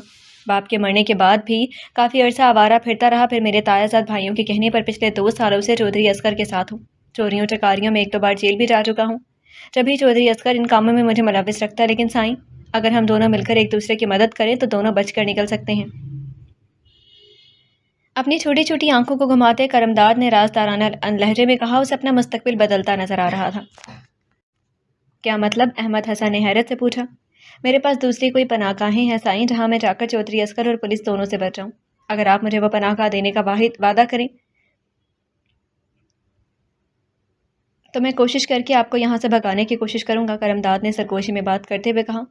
اگر میں نے تم جیسے کارندے پالے ہوتے تو آج یہاں نہ ہوتا۔ یہ میرا شریفانہ طرز زندگی ہی تھا جو مجھے آج یہ دن دیکھنا پڑ رہا ہے۔ اگر میں بھی عام وڈیروں کی طرح ہوتا تو کسی کی جرت نہ تھی کہ یوں میرے گھرانے کا تماشا بناتا۔ دونوں ہاتھوں کو آپس میں ملتے چودھری احمد حسن کی بے بسی عروج پر تھی۔ دیکھو سائیں، آج کل یہی اصول ہے، کچھ تو اور کچھ لو۔ آپ کے پاس طاقت نہ صحیح پیسہ تو ہے، آپ مجھے کسی دوسرے ملک میں سیٹ کروا سکتے ہیں، کوئی چھوٹا موٹا کاروبار کروا سکتے ہو تو پھر بھی ٹھیک ہے۔ 60-70 لاکھ آپ کے لیے کچھ معنی نہیں رکھتے، لیکن میری زندگی بدل دیں گے۔ ابھی میرے آگے ایک عمر پڑی ہے، 35 کا ہو رہا ہوں، لیکن ابھی تک شادی نہیں بنا سکا۔ اب اگر مجھے یہ گولڈن چانس آپ میسر کر دو تو میں آپ کے لیے راہ ہموار کر سکتا ہوں۔ کرمداد نے چودھری احمد کو دیکھتے ہوئے کہا، اس کے لیے تمہیں میری زبان پر اعتبار کرنا ہوگا، ابھی میرے پاس کچھ بھی نہیں ہے۔ چودھری احمد کی بات پر کرمداد نے گہری سانس بھری۔ ایک آزاد اور پرتعیش زندگی کے لیے یہ سودا مہنگا تو نہ تھا۔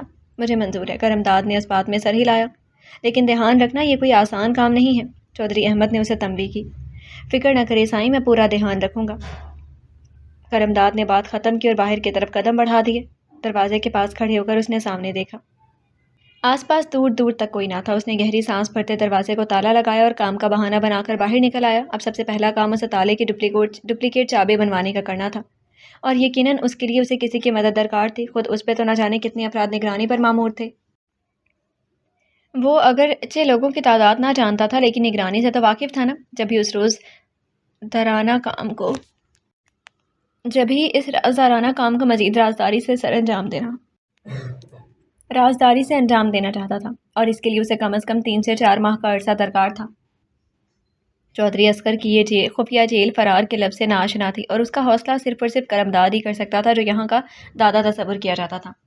فرسٹ ایئر کی ایگزامز کے بعد ان سب کے نے سیکنڈ ایئر کی تیاری کے لیے اکیڈمی جوائن کر لی تھی، اور اب جب کہ وہ سیکنڈ ایئر کے داخلہ ٹیسٹ شروع تھے تو وہ سب شوخیاں چھوڑ چھاڑ سنجیدگی سے پڑھائی کی طرف متوجہ تھی۔ فرسٹ ایئر کی طرح سیکنڈ ایئر بھی اچھے نمبروں سے پاس کرنے کا عزم لیے ہوئے تھی۔ داخلہ ٹیسٹ کے کچھ دنوں بعد ہی ان سب کو تیاری کے لیے فری کر دیا گیا تھا، اور یوں وہ سب گھروں میں بیٹھی دن رات تیاری میں جٹی ہوئی تھی۔ اسوا بیٹا، کچھ دیر آرام کر لو، پھر پڑھ لینا۔ خدیجہ بیگم نے اسے مسلسل کئی گھنٹوں سے پڑھتے دیکھ کر کہا۔ بس امی، تھوڑی دیر اور۔ پھر اٹھنے لگی ہوں، اسوا نے نرمی سے کہہ کر دوبارہ خود کو کتاب کی طرف متوجہ کر لیا۔ یا اللہ، میری اس بچی کی مدد فرما میرے مولا، اسے دینی اور دنیاوی ہر امتحان میں کامیاب کرنا، آمین۔ اسوا کے امتحانات تک خدیجہ بیگم کے لبوں پر ایک ہی دعا تھی۔ آخری پیپر دیکھ کر جب وہ گھر آئے تھے، چھوٹے تایا انہیں لینے آ پہنچے تھے۔ بیگ میں اپنے چند جوڑے اور ضرورت کی چند چیزیں لیے دونوں ماں بیٹی گاؤں آ گئیں۔ اگرچہ پریکٹیکل کے لیے اسوا کو ابھی جانا تھا، لیکن بقول چودھری اصغر ایک ہی دن کی تو بات ہے، گاؤں سے ہی آ کر دے جائے گی، اور یوں ان کے پاس کہنے کو کچھ بھی نہ بچا تھا۔ اشفاق حسین، یونیفارم کیپ سر پر چماتے ریوالور پیٹی میں رکھتے اس نے زوردار آواز میں کہا۔ تو سلیوٹ مارتا اشفاق حسین فوراً حاضر ہوا۔ جی سر۔ گاڑی تیار کرو، ایک جگہ ریڈ کرنے کے لیے جانا ہے۔ اشفاق حسین کو حکم دیتا وہ سامنے پڑی فائل پر آخری نظر ڈال کر اسے دراز میں رکھنے لگا۔ کتنی گاڑیاں سر جی؟ اشفاق حسین نے جانے سے پہلے پوچھا۔ 3، اور جلدی، اگلے 30 منٹ میں ہمیں وہاں پہنچنا ہے۔ اس کے کہنے پر اشفاق حسین سلیوٹ مار کر جی سر کہتا باہر نکل گیا۔ سر جی، گاڑیاں تیار ہیں۔ 5 منٹ بعد اشفاق حسین نے اطلاع دی تو وہ سر ہلاتا اس کے ہمراہ ہو لیا۔ اس کی گاڑی میں بیٹھتے ہی تمام گاڑیاں حرکت میں آ گئیں اور آگے پیچھے تیزی سے محو سفر ہوئیں۔ تقریباً 20 منٹ کے سفر کے بعد گاڑیاں ایک درمیانے درجے کے رہائشی علاقے کے پاس پہنچ گئیں۔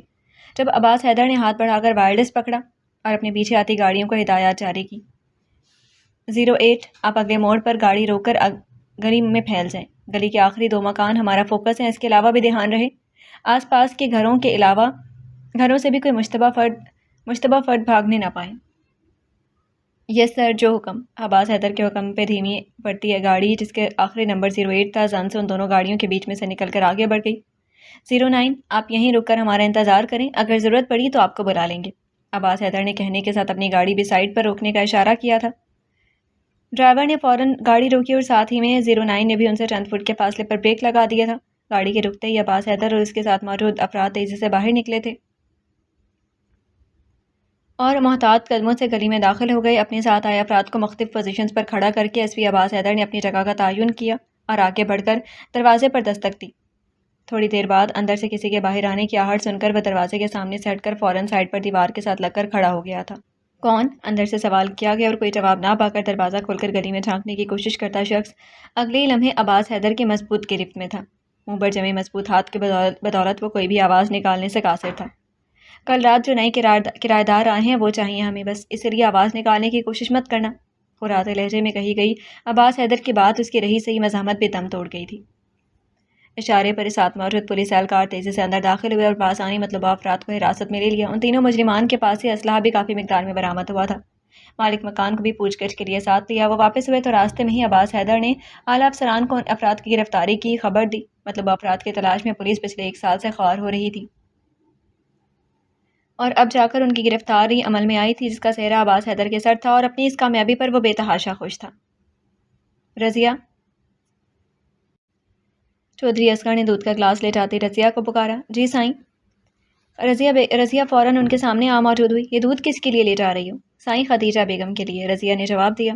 اچھا سنو، انہیں کہنا کہ آ کر میری بات سن رہے ہیں، چودھری اصغر کہہ کر آگے بڑھ گئے اور رضیہ کے پیغام دینے پر تھوڑی دیر بعد خدیجہ بیگم ان کے سامنے تھی۔ دیکھو خدیجہ، اب احمد حسن کا تو کچھ پتہ نہیں ہے، پتہ نہیں چل سکا، اس لیے اب میرا اور بھائی صاحب کا خیال ہے کہ تمہیں اب فیصلہ کر لینا چاہیے۔ کسی ایک بچے کو اپنا بیٹا بنا لو جس کو چاہو، اور اب بچی کی شادی کر دو تاکہ تم اپنے فرض سے سبکدوش ہو جاؤ۔ چودھری اصغر کی بات پر چودھری اکبر نے بھی سر ہلایا، گویا وہ بھی اس سے متفق تھے اور اب صاف بات کرنے کے سوا کوئی چارہ نہ تھا۔ بھائی جی، اسے آپ میری درخواست سمجھے یا منت، لیکن خدا را میری بچی پر ترس کھائیں۔ میں جس بچے کو آپ چاہو سرپرستی میں لینے کو تیار ہوں، لیکن اسوا کا بھائی بنا کر، اور اسے زمین جائیداد کا وارث بھی بنا دوں گی، لیکن اس کے بدلے میں آپ اسوا کو آزاد کر دیں، وہ اپنی زندگی کے فیصلے میں آزاد ہو۔ خدیجہ بیگم نے کوئی آخری بازی پر اپنے تمام جمع پونجی لگا دی تھی۔ تم ہمیں برادری میں ذلیل کروانا چاہتی ہو؟ یہ کسی صورت ممکن ہے خدیجہ؟ تمہیں ہر حال میں بچی کو ہمارے بیٹوں میں سے کسی ایک سے بیاہنا ہوگا، ورنہ دوسری صورت میں ہر نفع نقصان کی تم خود ذمہ دار ہوگی۔ چودھری اصغر کی بات میں واضح دھمکی تھی۔ دھمکی پر خدیجہ بیگم کپ کپا کر رہ گئی اور فوراً مصالحت کی راہ اختیار کی تھی۔ ٹھیک ہے بھائی صاحب، جیسے آپ کی مرضی، آپ کی بچی ہے، آپ کا خون ہے، میں کون ہوتی ہوں کچھ کہنے والی؟ خدیجہ بیگم کی بات پر دونوں بھائیوں کے چہرے کھل اٹھے۔ اب کی ہے نا عقل والی بات؟ اور دیکھو، اسوا ہماری بیٹی ہے، اسے اپنی زندگی کا اتنا اہم فیصلہ کرنے کا پورا اختیار ہے، تم اس سے مشورہ کر لو، پھر چاہے وہ تنویر کی زندگی کے ساتھ ہی چنے، خواب سلمان کو، ہمیں اس کا ہر فیصلہ قبول ہوگا۔ چودھری اکبر کے کہنے پر خدیجہ بیگم اس بات میں سر ہلاتی اٹھ آئیں۔ ان کا ذہن تیزی سے جوڑ توڑ میں مصروف تھا اور جلد ہی انہیں ایک راہ فرار میسر آ گئی۔ امی، اگلے ہفتے میرا پریکٹیکل ہے اور کل سے تیاری کے سلسلے میں ٹیچرز نے بلوایا ہوا ہے، تایا ابو جانے دیں گے مجھے؟ امی اسوا نے آنسو بی میں ڈوبے ماں سے سوال کیا تو خدیجہ بیگم کی پرسوچ نگاہیں اس کے چہرے پر ٹک گئیں۔ اسوا، میری بات غور سے سنو، خدیجہ بیگم نے ادھر ادھر دیکھتے ہوئے دھیمی آواز میں کہا۔ وہ دونوں ماں بیٹی اس وقت حویلی کی دالان میں بیٹھی چائے پی رہی تھیں اور آس پاس کوئی نہ تھا۔ مرد حضرات اپنی روزمرہ کی مصروفیات میں گھرے ہوئے گھر سے باہر تھے۔ ایمن اپنی ماں کے ساتھ ننیال گئی ہوئی تھی۔ رہی سمینہ بھابھی تو وہ اپنی نگرانی میں کھانا پکوا رہی تھی اور اسے سنہری موقع ان ماں بیٹی کو میسر نہ آتا بات کرنے کو۔ ان کے انداز پر اسوا نے استفساریہ انداز میں انہیں دیکھا تھا۔ اسوا، حالات اس نہج پر آ پہنچے ہیں کہ اب ہمیں کوئی حتمی فیصلہ کر لینا چاہیے۔ تمہارے تایا چاہتے ہیں کہ تمہاری شادی سلمان یا تنویر میں سے کسی ایک سے کر دی جائے۔ خدیجہ بیگم کے کہنے پر اسوا سکتے کسی کیفیت میں آ گئی۔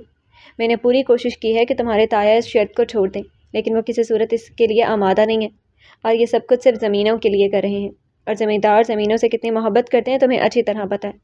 تمہارا تایا نے بات نہ ماننے کے چکر میں ہر قسم کے نفع نقصان سے خود کو بری قرار دیا ہے، اور اس کا دوسرے لفظوں میں مطلب یہ ہے کہ وہ ہمیں کسی بڑے نقصان سے دوچار کر سکتے ہیں۔ تمہیں تو وہ کچھ نہیں کہیں گے، لیکن مجھے یقین ہے کہ کسی روز میرے کھانے میں زہر ملا کر مجھے راستے سے ہٹا دیا جائے گا، اور پھر تم ان کے لیے کوئی مشکل نہ کھڑی کر سکو گی۔ خدیجہ بیگم کے کہنے پر عصبہ نے تڑپ کر انہیں دیکھا تھا۔ نہیں امی، بابا کے بعد اب مجھے آپ کو کسی صورت نہیں کھونا ہے۔ آپ تایا ابو سے کہیں مجھے ان کا ہر فیصلہ منظور ہے، شاید اس ذریعے بابا بھی ہمیں واپس مل جائیں۔ عصبہ کے کہنے پر خدیجہ بیگم نے فخر اور خوشی کی ملی جلی کیفیت میں اسے دیکھا تھا۔ ان کی بیٹی اپنے ماں باپ سے اتنی محبت کرتی تھی کہ ان کے خاطر اپنی ساری زندگی داؤ پر لگانے کو تیار تھی۔ انہوں نے عصبہ کا چہرہ اپنے دونوں ہاتھوں میں تھام کر اس کے ماتھے پر بوسہ دیا اور دھیرے سے اس کا گال تھپتھپا کر مسکرائیں۔ میں نے یہ سب تمہیں اس لیے نہیں بتایا بیٹا کہ تم خود کو پابند سلاسل کر لو۔ میری بات غور سے سنو عصبہ، تم صرف پریکٹیکل والے دن کالج جاؤ گی۔ بات کرتے کرتے خدیجہ بیگم کی آواز مزید دھیمی ہو گئی اور ان کے بات سنتے سنتے کبھی عصبہ نفی میں سر ہلانے لگی اور کبھی اثباتی انداز میں، لیکن بالآخر خدیجہ بیگم نے اسے اپنی بات ماننے پر مجبور کر دیا تھا۔ اب انہیں طے شدہ دن کا انتظار تھا۔ بھائی کہاں ہیں آپ؟ مہا کمرے کا دروازہ نوک کرتی اندر آئی اور کمرے میں عباس حیدر کو موجود نہ پا کر آواز دی اور پھر بالکنی کا دروازہ کھلا پا کر ادھر ہی آ گئی جہاں سڑک پر نظریں جمائے وہ کھڑا تھا۔ جہاں عباس حیدر دونوں کوہنیاں ریلنگ پر ٹکائے سامنے سڑک پر نظریں جمائے کھڑا تھا، آہٹ پر مڑ کر مہا کو دیکھا تو دھیمے سے مسکرا دیا۔ بھائی اگر آپ فارغ ہیں تو مجھے ماما کو ماموں کے ہاں لے چلیں۔ مہا کے کہنے پر اس نے ہاتھ موڑ کر گھڑی پر ٹائم دیکھا۔ ڈیوٹی سے واپسی پر یہ گھنٹہ اب جم جانے کا تھا، مگر مہا کی فرمائش۔ خیریت؟ آج کیا خاص ہے بھائی؟ اس نے استفسار کیا۔ کل شب برات ہے نا، تو اس لیے ہادیہ آپی کو چیزیں دینی جانی ہیں۔ مہا کے کہنے پر اس نے حیرت سے مہا کو دیکھا۔ کیوں بھائی، ہادیہ کے شب برات پر کھانے پینے کا اسٹال لگانے لگی ہے؟ عباس حیدر کی بات پر مہا کھلکھلا کر ہنس پڑی۔ ارے نہیں بھائی، یہ دراصل رسم ہوتی ہے۔ منگنی کے بعد خاص مواقع پر لڑکے والے لڑکی کے لیے چوڑیاں اور کپڑے وغیرہ لے کر جاتے ہیں۔ مہا نے مدبرانہ انداز میں سمجھانا چاہا تو عباس حیدر نے کندھے اچکائے۔ جو مرضی آئے رواج بنا لیتے ہیں ہمارے ملک میں، حالانکہ اسلام میں تو ایسے کوئی رسم ہی نہیں ہے۔ عباس کی بات پر مہا نے شرارت سے سر اٹھایا۔ آپ خرچے کی وجہ سے کہہ رہے ہیں؟ بتاؤں گی میں ہادیہ آپی کو۔ مہا کی بات پر عباس کا کہا بے ساختہ تھا۔ تمہاری ہادیہ آپی DIG ہیں جو مجھے ڈراوا دے رہی ہو؟ خیر خرچے کی بات نہیں ہے، میں تو ایسے ہی کہہ رہا تھا، عباس نے مہا کے انداز میں کہتے ہوئے بات ختم کی تھی۔ چلیے تو پھر ہمیں چھوڑ آئیں، پہلے ہی کافی ٹائم ہو گیا۔ مہا کے کہنے پر اس نے اس بات میں سر ہلایا۔ اوکے تم چلو، میں آ رہا ہوں۔ بالوں میں برش کرتا وہ گاڑی کی چابی اٹھائے وہ باہر نکل آیا تھا۔ نیچے آیا تو مہا اور ماما تیار کھڑی تھیں۔ تم بھی چلو نا عباس، مہا نے اسے بھی ساتھ چلنے کو کہا تھا۔ ماما نے اسے بھی ساتھ چلنے کو کہا تھا۔ نہیں ماما، مجھے ابھی جم جانا ہے، کافی عرصے بعد اس سے ملاقات ہوگی۔ مجھے بھی جم جانا ہے، اس کے بعد ایک دوست کی طرف جانا ہے، کافی عرصے بعد اس سے ملاقات ہوگی۔ عباس کے کہنے پر انہوں نے خفگی سے اسے گھورا تھا۔ کبھی تو تھوڑا ٹائم ہمیں بھی دے دیا کرو، ہر وقت بھاگ دوڑ مصروفیت۔ انہوں نے گلا کیا تو عباس نے محبت بھرے انداز میں انہیں دونوں کندھوں سے تھام لیا تھا۔ ماما اب ایسے تو نہ کہیں، جب بھی ٹائم ملتا ہے آپ کے پاس ہی ہوتا ہوں، اس نے محبت سے کہا۔ بس رہنے دو تم، جتنا وقت تم ہمارے ساتھ گزارتے ہو اچھی طرح سے علم ہے مجھے، زاہدہ بیگم نے پیار بھری خفگی سے کہا، اور اس سے پہلے کہ عباس کچھ بول پاتا مہا فوراً بیچ میں کود پڑی۔ او ہو ماما بس کریں اب، نہ تو بھائی مانیں گے نہ ہی آپ، پھر فائدہ ایسا نہ ہو کہ ماموں کے گھر جانے کا پروگرام کینسل ہو جائے۔ مہا کی یاد دلوانے پر زاہدہ بیگم بھی سر ہلاتی چادر اوڑھنے لگی۔ ارے ہاں چلو عباس، ہمیں جلدی سے چھوڑاؤ، واپسی پر بھائی خود چھوڑ جائیں گے، یا اگر کوئی انتظام نہ ہوا تو تمہیں کال کر دوں گی، ٹھیک؟ ان کے کہنے پر عباس نے اس بات میں سر ہلایا۔ اگر ماموں گھر نہ ہوئے یا کوئی اور مسئلہ ہوا تو فون کر دیجیے گا، میں پک کر لوں گا۔ گاڑی کا دروازہ کھولتے اس نے کہا تو زاہدہ بیگم سر ہلاتی گاڑی میں بیٹھ گئی، جبکہ مہا پہلے سے ہی بیٹھ چکی تھی۔ عباس نے اپنی سیٹ سنبھالتے گاڑی سٹارٹ کی اور چوکیدار کے پہلے سے وہاں کیے گیٹ میں سے زن سے نکال لے گیا۔ السلام علیکم تایا جی۔ کالج یونیفارم میں تیار کھڑی عصبہ نے اندر داخل ہوتے ہی چودھری اکبر کو سلام کیا۔ وعلیکم السلام، کہاں کی تیاری ہے؟ انہوں نے اچنبھے سے اسے دیکھا اور عصبہ کو گیٹ تک خدا حافظ کہنے آئی ہوئی خدیجہ بیگم نے جلدی سے آگے بڑھ کر انہیں مطمئن کرنا چاہا۔ وہ بھائی جی عصبہ کا آج پریکٹیکل ہے نا، آپ کو پتہ تو ہے، بس 2 گھنٹے کا پرچہ، پھر اس کے بعد سیدھی گھر اور میری بچی FSC کر لے گی۔ اور بھائی جی میں نے عصبہ سے پوچھ لیا ہے، جاؤ عصبہ تمہیں دیر ہو رہی ہے۔ انہوں نے جلدی بات کرتے ہوئے آخر میں چودھری اکبر کے مطلب کی بات کر کے ان کا دھیان ہٹایا اور عصبہ کو تیزی سے باہر کھڑی گاڑی میں بیٹھنے کا اشارہ کیا جو ان کے کہنے پر ڈرائیور باہر نکالے کھڑا تھا۔ تو کیا کہا پھر عصبہ نے؟ چودھری اکبر بے دہانی میں عصبہ کی طرف دیکھتے خدیجہ بیگم کی طرف متوجہ ہوئے۔ اس نے کہا ہے کہ جو آپ کو مناسب لگے اسے وہی فیصلہ منظور ہوگا جو آپ دونوں بھائیوں کے باہمی مشورے سے ہوگا۔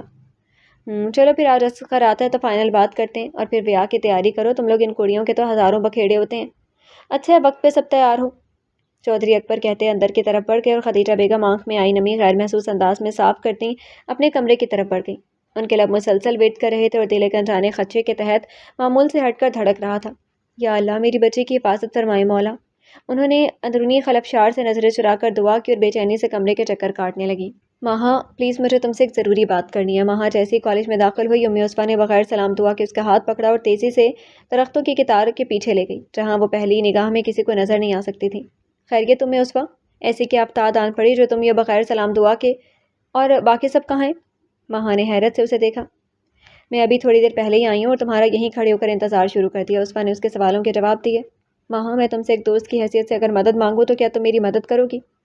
امی عصفہ کے غیر متوقع سوال پر ماہا نے اچنبھے سے اسے دیکھا۔ ہاں ضرور، اگر میرے لیے ممکن ہوا تو ہر طرح سے تمہاری مدد کروں گی انشاءاللہ۔ کیا آج پریکٹیکل کی تیاری نہیں ہے تمہاری؟ ماہا کے جواب پر امی عصفہ دھیرے سے مسکرائی۔ یہ تو ایک عام سے پریکٹیکل ہے ماہا، جبکہ مجھے اپنے ایک اور امتحان میں تمہاری مدد چاہیے، زندگی کے امتحان میں۔ امی عصفہ کے جواب پر ماہا ناسمجھی کی کیفیت میں اسے دیکھی گئی، اور ماہا کے کچھ نہ پوچھنے پر امی عصفہ نے خود ہی اسے دھیرے دھیرے تمام احوال کہہ سنائے، اور اس کی تمام باتیں سن کر ماہا گویا سکتے کسی کیفیت میں آ گئی۔ او مائی گاڈ، تم پچھلے 2 سال سے یہ اذیت سہ رہی ہو اور ہمیں بتانا تک گوارا نہیں کیا؟ ماہا بے ساختہ چیخی تھی۔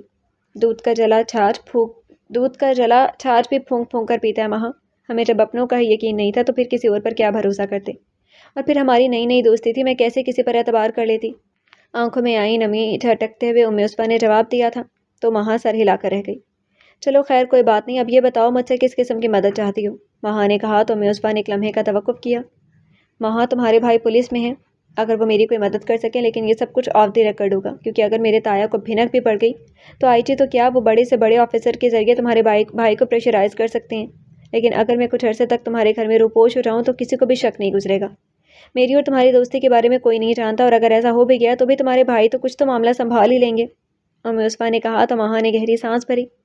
مجھے تو بظاہر اس میں کوئی قباحت نظر نہیں آ رہی تھی، لیکن مجھے یہ سب بھائی سے پوچھنا پڑے گا، شاید وہ ہمیں کوئی بہتر مشورہ دے سکے۔ ماہا کے کہنے پر عصفہ نے سنجیدگی سے اسے ایک نظر دیکھا۔ ماہا، تمہیں یقین ہے نا کہ تمہارے بھائی عام پولیس آفیسرز کی طرح نہیں ہیں؟ ایسا نہ ہو کہ میرے تایا کے دباؤ میں آ کر وہ مجھے تایا کو واپس دے آئیں۔ اگر ایسا ہوا تو یقین کرو وہ ایک لمحہ نہیں لگائیں گے مجھے قتل کرنے میں، کیونکہ ایک معقول وجہ ان کے ہاتھ آ جائے گی۔ امی عصفہ نے خوفزدہ لہجے میں کہا۔ ارے نہیں عصفہ، ایسا بالکل نہیں ہوگا، میں تمہاری کیفیت سمجھ سکتی ہوں، لیکن تم اطمینان رکھو، میرے بھائی ایک بہت ایماندار آفیسر ہیں، اور پھر میرے حوالے سے تم انہیں بھی عزیز ہوگی۔ ماہا کے تسلی دینے پر عصفہ کچھ پرسکون ہو گئی۔ تھوڑی دیر میں سندس، ردا اور کنزا بھی آ گئی تو وہ سب باتوں میں مشغول ہو گئیں۔ پریکٹیکل کے اختتام پر ردا اور کنزا تو اپنی وین پر چلی گئیں، جبکہ سندس ماہا کے گھر جانے کا پروگرام بنائے بیٹھی تھی۔ ماہا ان دونوں کو باتوں میں مشغول چھوڑ کر باہر آ گئی، اور تھوڑی دیر بعد جب اس کی واپسی ہوئی تو ہاتھ میں مکئی کے بھٹے تھے جو اس نے ایک ایک ان دونوں کو پکڑا دیے۔ سندس پلیز ذرا کینٹین سے بوتلیں تو پکڑنا، ماہا نے سندس سے کہا تو وہ سر ہلاتی اٹھ کھڑی ہوئی۔ سندس نے کہ جاتی ہے ماہا نے تیزی سے اپنے بیگ سے اپنی چادر نکال کر امی عصفہ کو تھمائی۔ باہر کالے رنگ کی گاڑی کھڑی ہے، پولیس ہوٹر والی، یہ چادر اوڑھو اور بھائی کو جا کر ساری بات بتاؤ۔ میں نے انہیں بتایا تو وہ کہنے لگے کہ وہ تم سے بھی کچھ سوال جواب کرنا چاہتے ہیں، وہ خود ہی تمہیں بتائیں گے کہ آگے کیا کرنا ہے۔ میں سندس کے ساتھ رکشے میں گھر چلی جاؤں گی، جلدی کرو، سندس آنے والی ہوگی۔ ماہا کے تیزی سے کہنے پر وہ بھی جلدی جلدی چادر اوڑھتی باہر نکل آئی، جہاں عباس حیدر گاڑی میں دروازہ کھولے اس کا منتظر تھا۔ عصفہ کے بیٹھتے اس نے ایک گہری نظر عصفہ پر ڈالی اور گاڑی سٹارٹ کر کے سڑک پر لے آیا۔ جی مس، مجھے ماہا نے آپ کے بارے میں بتایا، لیکن میں آپ سے بھی سب جاننا چاہوں گا۔ عباس حیدر کے کہنے پر امی عصفہ نے دھیرے دھیرے اسے ساری بات کہہ سنائی۔ لیکن آپ دونوں ماں بیٹی قانونی مدد کیوں نہیں حاصل کرتی؟ اگر آپ کو شک ہے کہ آپ کے تایا آپ کے والد کے اغوا میں ملوث ہیں تو پھر آپ کو ان پر مقدمہ درج کروانا چاہیے۔ عباس حیدر کے کہنے پر عصفہ نے آنسو بھری آنکھوں سے اسے دیکھا۔ امی کا خیال ہے کہ اگر ہم نے ایسا کیا تو وہ کہیں بابا کو نقصان نہ پہنچائے یا پھر مجھے، بس اسی ڈر سے، اور یہی حقیقت ہے کہ وہ لوگ جائیداد کے لیے کچھ بھی کر سکتے ہیں۔ اگرچہ امی نے کہا تھا کہ سب جائیداد لے لیں، لیکن مجھ سے شادی والی بات رہنے دیں، مگر اس پر تایا نے امی کو اچھی خاصی دھمکیاں دی تھیں۔ آپ پلیز مجھے کچھ دنوں کے لیے اپنے گھر پناہ دے دیں، ہو سکتا ہے کہ میری گمشدگی کی صورت میں وہ میرے بابا کو رہا کر دیں، اور پھر بابا ساری جائیداد ان کے حوالے کر کے مجھے خاموشی سے آپ کے گھر سے لے جائیں گے۔ امی عصفہ نے منت بھرے لہجے میں کہا تو عباس حیدر اسے دیکھ کر رہ گیا۔ لیکن یہ تو ایک مفروضہ ہے نا، ضروری تو نہیں کہ آپ کے بابا انہوں نے قید کیے ہوں، اور اگر ایسا ہی ہوا ہو تو پھر بھی خدا نہ خواستہ آپ کے بابا کو وہ… عباس حیدر نے بات ادھوری چھوڑ دی، مگر امی عصفہ کی تڑپ نے مبتلا کر دیا کہ وہ اس کا مفہوم سمجھ گئی ہے۔ اللہ نہ کرے کہ ایسا ہو، اور اگر ہوا بھی تو بھی آس تو ختم ہو جائے گی نا۔ حقیقت لاکھ تلخ سے ہی مجھے ہر حال میں اس کا سامنا تو کرنا ہی ہے۔ عصفہ کی بات پر عباس اسے دیکھ کر رہ گیا تھا۔ اتنی چھوٹی سی عمر میں یہ لڑکی کتنی بڑی مصیبت میں گرفتار تھی۔ اس لمحے اسے جی بھر کر ان لوگوں پر غصہ آیا تھا جو اس معصوم کے خوش رنگ آنکھوں میں اداسی اور خوف پھیلانے کا سبب بنے تھے۔ اگر اس کا بس چلتا تو وہ شاید انہیں زندہ درگور کر دیتا، کہ ایسے لالچی لوگوں کا یہی انجام ہونا چاہیے تھا، لیکن وہ قانون کا رکھوالا تھا اور قانون کی پاسداری اس کا اولین فرض۔ چلیے ٹھیک ہے، پھر ایسا بھی کر کے دیکھ لیتے ہیں، لیکن معذرت کے ساتھ میں آپ کو اپنے گھر میں نہیں رکھ سکتا۔ کیونکہ تفتیش کی صورت میں وہاں کی آپ سے دوستی سامنے آ جائے گی۔ عباس کی بات پر عثمان نے ناسمجھی سے اسے دیکھا اور وہ بے ساختہ بول اٹھی، میرے واپس جاتے ہی میرا نکاح کر دیا جائے گا اور میرے فرار کے سارے راستے بند ہو جائیں گے۔ عصفہ کے کہنے پر عباس دھیرے سے مسکرایا، میرا یہ مطلب نہیں تھا کہ آپ واپس چلی جائیں، بلکہ میں اپنی ایک دوست کے گھر آپ کو چھوڑ آؤں گا، وہ بھی میری طرح ایس پی ہیں اور ہیں بھی لڑکی، آپ کو وہاں رہنے میں کوئی مسئلہ بھی نہیں ہوگا۔ عباس کے کہنے پر عصفہ کی رکی ہوئی سانس بحال ہوئی اور وہ سر اس بات میں ہلاتی رخ موڑ گئی، جبکہ عباس نے فون نکال کر عروہ کے گھر میں موجودگی کی تصدیق کی اور پھر گاڑی کا رخ عروہ کے گھر کی طرف موڑ دیا۔ خدیجہ بیگم بے چینی سے کمرے کے چکر کاٹ رہی تھی۔ عصفہ کو گھر سے گئے 4 گھنٹے ہو گئے تھے اور اب تک اسے گھر واپس پہنچ جانا چاہیے تھا، اور اگر پلان کے مطابق وہ ماہا کے ساتھ جا چکی تھی تو پھر اسے فون تو کر دینا چاہیے تھا۔ جیسے جیسے وقت گزر رہا تھا ان کی پریشانی بڑھ رہی تھی۔ ٹھیک آدھے گھنٹے کے بعد ان کے ہاتھ میں پکڑے موبائل نے وائبریٹ کرنا شروع کر دیا۔ انہوں نے تیزی سے سبز بٹن دبا کر فون کان سے لگایا۔ ہیلو، انہوں نے دھیمے لہجے میں کہا۔ امی؟ عصفہ کی آواز نے ان کے اندر توانائی بھر دی تھی۔ میری جان، خدیجہ بیگم کے منہ سے بمشکل نکل سکا، اور دوسری طرف عصفہ بھی ماں کی کیفیت سمجھ گئی تھی، جبھی دھیرے دھیرے انہیں عباس حیدر سے کی ساری باتیں اور آخر میں عروہ کے ہاں ٹھہرانے کا بتایا۔ ابھی عصفہ اور بھی کچھ کہہ رہی تھی کہ اچانک چودھری اکبر کے زور زور سے بولنے کی آوازیں آنے لگی۔ انہوں نے تیزی سے ہاتھ میں پکڑے موبائل کو کھول کر سم نکالی اور بیٹری دوبارہ موبائل میں ڈال کر موبائل دراز میں پھینک دیا اور خود تیزی سے واش روم کی طرف بڑھ گئی۔ سم کے 2 ٹکڑے کر کے اسے فلش میں بہا دیا اور خود باہر آ کر کمرے سے باہر نکلی ہی تھی کہ چودھری اصغر سے مٹ بھیڑ ہو گئی۔ عصفہ کہاں ہے؟ ٹھنڈے لہجے میں پوچھے گئے سوال نے ان کی ریڑھ کی ہڈی میں سنسناہٹ جگا دی۔ کالج گئی ہے، کیوں؟ خیریت؟ باوجود کوشش کے بھی ان کی زبان لڑکھڑا سی گئی تھی۔ ان کی بات ادھوری رہ گئی تھی کیونکہ چودھری اصغر کے بھاری ہاتھ کا تھپڑ پوری شدت سے ان کے گال پر پڑا تھا اور وہ لڑکھڑا کر 2 قدم پیچھے ہٹ گئی۔ تکلیف کی شدت سے ان کی آنکھوں میں آنسو آ گئے۔ الو کی پٹھی، وہ حرام زادی کالج میں نہیں ہے، پچھلے 2 گھنٹوں سے ڈرائیور وہاں کھڑا خوار ہو رہا تھا اور وہ منحوس اسے چکما دے کر بھاگ گئی۔ بتا کہاں بھیجا تو نے اسے؟ خدیجہ بیگم کو بالوں سے پکڑ کر کھینچتے ہوئے چودھری اصغر نے پوچھا تو خدیجہ بیگم کے ساتھ ساتھ سمینہ کی بھی چینخیں نکل گئی تھیں۔ میں سچ کہہ رہی ہوں، مجھے کچھ نہیں پتا، مجھے تو اس نے خود کہا تھا کہ جس سے چاہیں اس کی شادی کر دیں، کہیں میری عصفہ اغوا؟ خدیجہ بیگم کی بات چودھری اصغر کے جھٹکے سے بال چھوڑنے پر پھر ادھوری رہ گئی تھی۔ کوئی اغوا نہیں ہوئی، تمہاری بیٹی ضرور اپنے کسی یار کے ساتھ بھاگ گئی ہوگی، لیکن تم یاد رکھنا، چھوڑوں گا تو میں بھی نہیں، اسے پاتال سے بھی ڈھونڈ نکالوں گا۔ اتنی کروڑوں کی زمین ہماری پرکھوں کی نشانی یوں وہ نیچ کسی اور کی جھولی میں ڈال دے، یہ چودھری اصغر کی غیرت گوارا نہیں کر سکتی، چاہے بیوہ کر کے ہی صحیح۔ ایک بار تو ضرور اسے اپنی بیٹی کی دلہن بناؤں گا، اور اس کے بعد اگر میرا غیرت مند پتر اسے گولی بھی مار دے تو بھی کوئی اسے کچھ نہیں کہہ سکتا، اور تم دیکھنا اس کے ساتھ ہوگا بھی یہی۔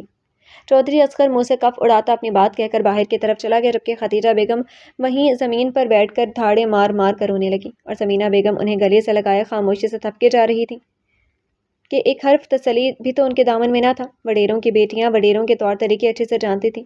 اب عصفہ کی واپسی گویا اس کی موت ہی تھی۔ یا اللہ، میں نے تیرے آسرے پر اتنا بڑا رسک لیا، میرا شوہر اور میری بیٹی کی حفاظت فرمائے مولا۔ پھوٹ پھوٹ کر روتے انہوں نے دل ہی دل میں اپنے پیاروں کی خیریت کو دعا مانگی تھی۔ کرمداد، کرمداد! چودھری اصغر کی زوردار آواز پر کرمداد بھاگتا بھاگتا اس کے پاس آیا۔ جی سائیں، حکم؟ دونوں ہاتھ جوڑے، اس کی آنکھوں پر پٹی باندھو اور اسے تکبیر روڈ تک چھوڑاؤ، آگے سے گھر خود ہی پہنچ جائے گا۔ چودھری اصغر کی غیر متوقع بات سن کر کرمداد حیران رہ گیا۔ چودھری اصغر اور کسی اغوا شدہ کو رہا کریں؟ جی سائیں! حیرت کی زیادتی سے اس کی آواز کپکپا گئی۔ اور ایک باری کہا کا کہا ہوا تجھے سمجھ نہیں آتا؟ جا جلدی کر اسے پہنچا کرا۔ چودھری اصغر کے غصے سے کہنے پر کرمداد تیزی سے اندر کی طرف مڑ گیا۔ صحیح کہتے ہیں، ہاتھی مرا بھی 1.25 لاکھ کا ہوتا ہے۔ اب بیٹی کی یاریوں کے قصے سنے گا تو خود ہی غیرت کے مارے زمینیں ہمارے نام کر دے گا، پھر دونوں باپ بیٹی جائیں بھاڑ میں ہماری بلا سے۔ مونچھوں کو تاؤ دیتے چودھری اصغر نے خود کلامی کی اور اپنی گاڑی کی طرف بڑھ گیا۔ آج پورے 10 دن بعد جب تمام تر کوشش کے باوجود بھی عصفہ کا کچھ پتہ نہ چل سکا تو چودھری اصغر نے چودھری اکبر سے مشورہ کر کے چودھری احمد حسن کو رہا کر دیا تھا تاکہ عصفہ کی غیر موجودگی کو غلط رنگ میں پیش کر کے تمام زمینیں ہتھیا لیں اور برادری کی ذلت و خواری سے بھی بچت ہو جاتی۔ چودھری اصغر نے بہت سوچ سمجھ کر بساط بچھائی تھی اور اب اپنی جیت کا منتظر تھا۔ چلو سائیں، کرمداد نے دروازے کے دونوں پٹ وہاں کرتے چودھری احمد کو باہر نکلنے کا اندیا دیا۔ کیا مطلب، تم نے کر لیا انتظام؟ چودھری احمد نے سوال کیا۔ نہیں سائیں، اس کی تو نوبت ہی نہیں آئی، چودھری اصغر نے خود ہی آپ کو تکبیر روڈ چھوڑنے کا کہا ہے۔ کرمداد کے کہنے پر چودھری احمد نے پرسوچ انداز میں سر اٹھایا۔ لیکن کیوں؟ کرمداد نے چودھری کے سوال پر لا علمی میں کندھے اچکائے۔ کیا کہہ سکتا ہوں سرکار، شاید ان کا مقصد پورا ہو گیا ہو، ورنہ چودھری اصغر اور بندہ چھوڑ دے سوال ہی پیدا نہیں ہوتا، وہ تو تڑپا تڑپا کر مارنے کا قائل ہے، آپ سے رشتہ داری کا لحاظ کر گیا شاید۔ کرمداد کی بات پر چودھری احمد تڑپ اٹھے۔ نہیں، سر کو نفی میں ہلاتے انہوں نے زور سے کہا۔ وہ میرے خدا، کہیں انہوں نے عصفہ کی شادی اپنے نکموں میں سے کسی کے ساتھ تو نہیں کر دی؟ چودھری احمد نے ماتھے پر ہاتھ مارتے ہوئے کہا۔ ہو سکتا ہے سائیں ایسا ہی ہو، لیکن یہ تو آپ کو گھر جا کر ہی پتہ چلے گا نا۔ اللہ سب خیر کرے سائیں، پر سائیں ہے تو آپ مشکل میں، پریشانی میں، لیکن مجھ نمانے کی عرض یاد رکھنا۔ اللہ نے اگرچہ خود ہی چودھری اصغر کے دل میں آپ کے لیے رحم ڈال دیا، لیکن پھر بھی کوشش کر کے چند لاکھ میں اگر مجھ غریب کو اس گناہوں کی دلدل سے نکال دو تو تمام عمر دعائیں دوں گا۔ کرمداد کے کہنے پر چودھری احمد نے گہری سانس بھری۔ تم کاغذات بنواؤ کرمداد، میں تمہارا تمام خرچہ اٹھاؤں گا، حالات خواہ کچھ بھی ہوں تم سے کیا وعدہ ضرور نبھاؤں گا۔ چودھری احمد نے کرمداد کو جواب دیتے ہوئے باہر کی طرف قدم بڑھائے تو کرمداد بھی ان کے ساتھ ہو لیا۔ راستے بھر ان میں کوئی بات چیت نہ ہوئی تھی۔ چودھری احمد اپنی سوچوں میں گم تھا اور کرمداد نے اسے چھیڑنا مناسب نہ سمجھا تھا۔ گاڑی ایک جھٹکے سے رکی تو چودھری احمد کی سوچوں کو بھی بریک لگ گیا۔ انہوں نے آنکھوں پر بندھی پٹی کھولی اور گاڑی سے باہر نکلنے لگے۔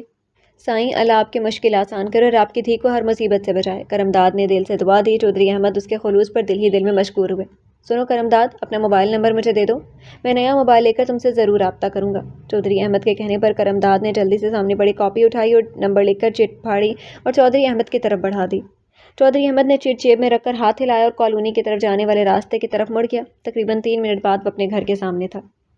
ارے سائیں آپ کہاں تھے آپ جی؟ دونوں بیبیوں نے تو رو رو کر کوئی کسر نہ چھوڑی۔ شکر ہے سائیں آپ مل گئے جی۔ گیٹ پر اونگتے چوکیدار نے جیسے ہی چودھری احمد کو دیکھا تیزی سے اس کے پاس آ کر بے ربط الفاظ میں بولا۔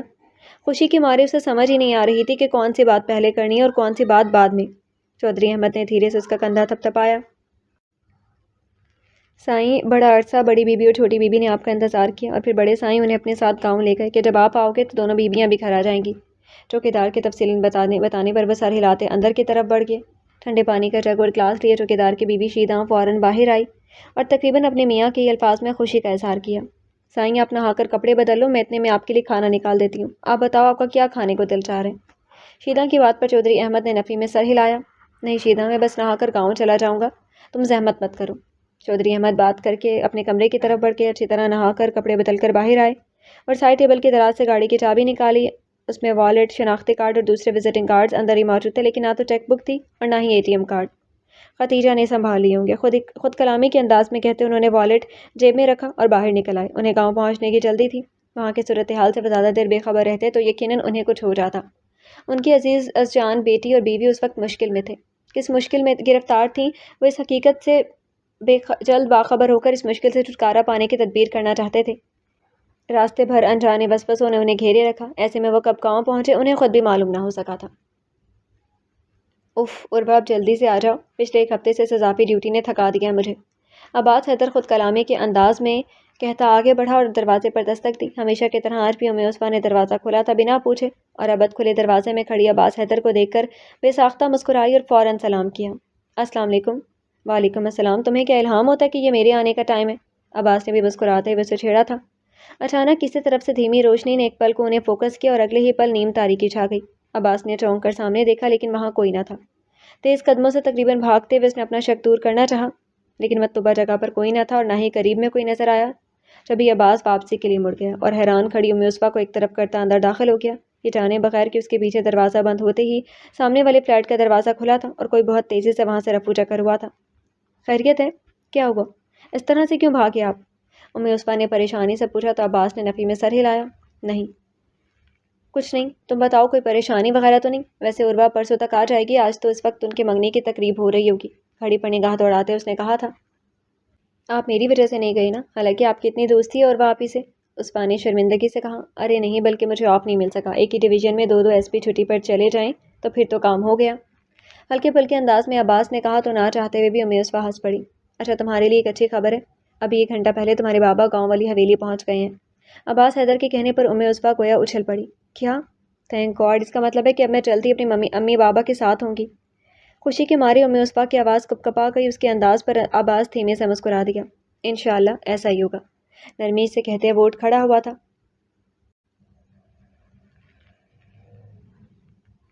اس کا ذہن ابھی تک اس فلیش والی بات میں الجھا ہوا تھا، جبھی عصبہ کے باروہا روکنے پر بھی معذرت کر کے اٹھ کھڑا ہوا۔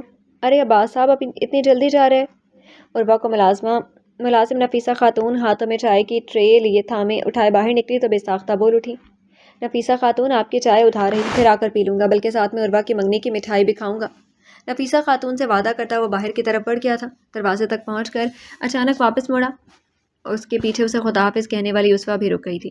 تمہیں کسی چیز کی ضرورت تو نہیں؟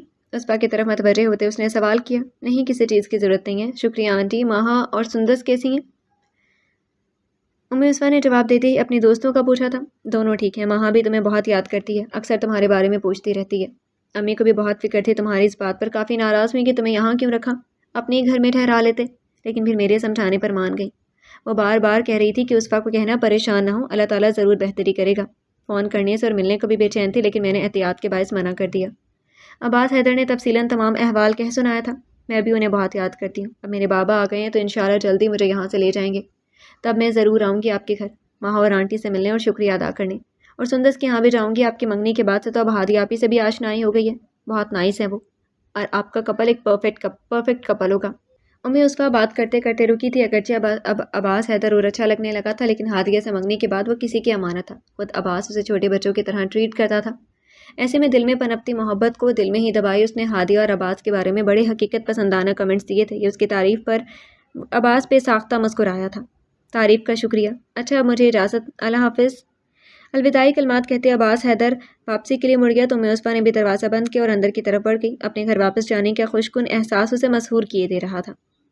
میں کمنگ، اطلاعی دستک کے ساتھ کمرے کا دروازہ کھلا اور مشہود رضا نے اندر منہ کر کے رسمی انداز میں پوچھنے کا فریضہ ادا کیا اور اندر چلا آیا۔ آؤ آؤ مشہود بیٹھو، کہو کیا کام؟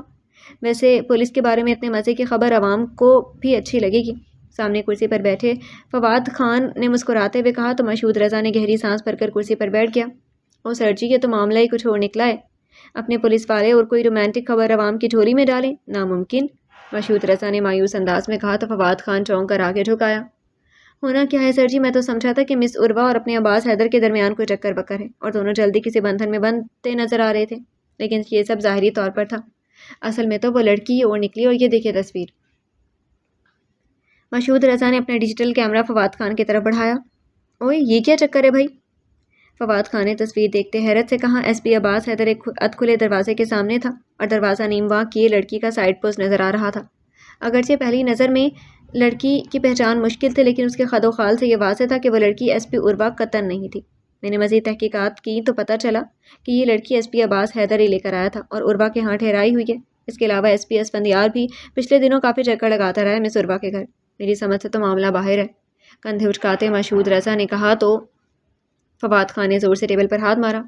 اور سمجھ سے باہر بھی کبھی کچھ ہوا ہے؟ ہم صحافیوں کے لیے صاف سیدھی بات ہے کہ عیاشی کا اڈا بنایا ہوا ہے ان افسروں نے اس جگہ کو۔ ابھی تک یہ ایک لڑکی ہے جو تصویر میں نظر آئی ہے، نہ جانے اور کتنی ہوں گی۔ چلو لگاؤ خبر چٹپٹی سی بنا کر، اگر لگ گئی تو تیری تیر، نہ لگی تو تکا۔ خبر کے آخر میں سوالیہ انداز بنا کر پوچھو کہ اصل حقیقت کیا ہے، قانون کے رکھوالے عوام کی عزت کی حفاظت کرنے والے کیا کرتے پھر رہے ہیں، جواب دیں۔ بس دیکھنا تم کیسے تھلی مچ جائے گی، اگر کوئی مضبوط دفاعی جواب آ گیا تو معذرت کر لیں گے۔ اللہ اللہ خیر صلاح۔ فواد خان نے ہاتھ جھاڑتے ہوئے گویا بات ختم کی۔ صدر، چیف جسٹس اور اعلیٰ افسران کے پرخرچے اڑانے والے نجی نیوز چینلز کے لیے عام ایس پیز کے بارے میں کچھ کہنا کیا مشکل تھا؟ ہاں مشکل تھی تو ان کے لیے جن کی کردار کشی ہونے جا رہی تھی اور جو اعلیٰ افسران کی عدالت میں پیش ہونے والے تھے۔ عباس حیدر، عصفہ، عروہ اور اسفندیار کو یہ معلوم ہی نہ تھا کہ اگلے چند گھنٹوں میں ان کی زندگی کس بڑے اسکینڈل سے مشکلات میں پڑنے والی تھی، اس کا انہیں قطعاً اندازہ نہیں تھا۔ احمد بھائی آپ؟ رضوانہ بھابی نے احمد حسن کو گاڑی سے اتر کر حویلی میں داخل ہوتے دیکھا تو بے ساختہ چلا اٹھی۔ ان کی آواز سن کر ارد گرد سے بے ساختہ کئی چہرے ان کے سامنے ابھرے اور انہیں اپنے سامنے پا کر حیران رہ گئے تھے۔ ختیجہ چاچی، احمد چاچو آ گئے ہیں، ایمن اونچی آواز میں چلاتی ختیجہ بیگم کے کمرے کی طرف بڑھی تھی اور اس کی آواز سن کر ختیجہ خاتون جہاں کی تہاں کھڑی رہ گئی تھی۔ تو میرا شک صحیح نکلا، الہی ہمیں اس مشکل سے نکال مولا، میری بچی کے لیے آسانیاں پیدا فرما۔ ان کے دل سے بے ساختہ عصفہ کے لیے دعائیں نکلی تھیں۔ ایمن کے ساتھ وہ بھی باہر آ گئی، جہاں رضوانہ اور سمینہ بھابی ایمن اور خادمائیں احمد کو گھیرے بیٹھی تھیں۔ کہاں تھے احمد آپ اتنے عرصے تک؟ سمینہ بھابی نے سوال کیا تو چودھری احمد حسن ایک نظر ان کے چہرے پر ڈالی اور بے ساختہ نفی میں سر ہلایا۔ پتہ نہیں بھابی کون لوگ تھے، شاید کسی اور شخص کے مغالطے میں مجھے اغوا کر لیا تھا، جب پتہ چلا تو چھوڑ دیا، احمد حسن نے دھیمے لہجے میں جواب دیا اور پھر چند ایک باتوں کے بعد سب ادھر ادھر ہو گئے۔ سمینہ اور رضوانہ بھی کھانا پکوانے کے گھر سے کچن میں چلے گئے، جبکہ ایمان کی کسی کزن کا فون آ گیا تھا تو وہ فون سننے چل دی۔ اب اتنے بڑے صحن میں ختیجہ اور احمد اکیلے ہو گئے، مرد حضرات گھر سے باہر تھے۔ آپ کو بھائی جی نے اغوا کروایا تھا نا احمد؟ سرگوشی میں پوچھے گئے سوال پر احمد حیران رہ گئے۔ تمہیں کیسے پتا؟ انہوں نے الٹا سوال کیا۔ ہم وڈیروں میں یہ کون سی نئی بات ہے، دولت اور جائیداد کے لالچ سے ہی باہر نہیں آتے، خود اپنے ہی قریبی عزیز ہوتے ہیں۔ مجھے اس لیے ان پر شک ہوا تھا اور میں نے عصفہ کو ساتھ ملا کر ایک چھوٹا سا ڈرامہ کیا جس کے نتیجے میں آپ ہمارے سامنے ہیں۔ ختیجہ کی بات پر چودھری احمد بڑے چونک پڑے اسفا کی غیر موجودگی سے وہ یہ سمجھے تھے کہ وہ کالج گئی ہوئی ہے، لیکن خدیجہ کے انداز سے لگتا تھا کہ بات کچھ اور ہے۔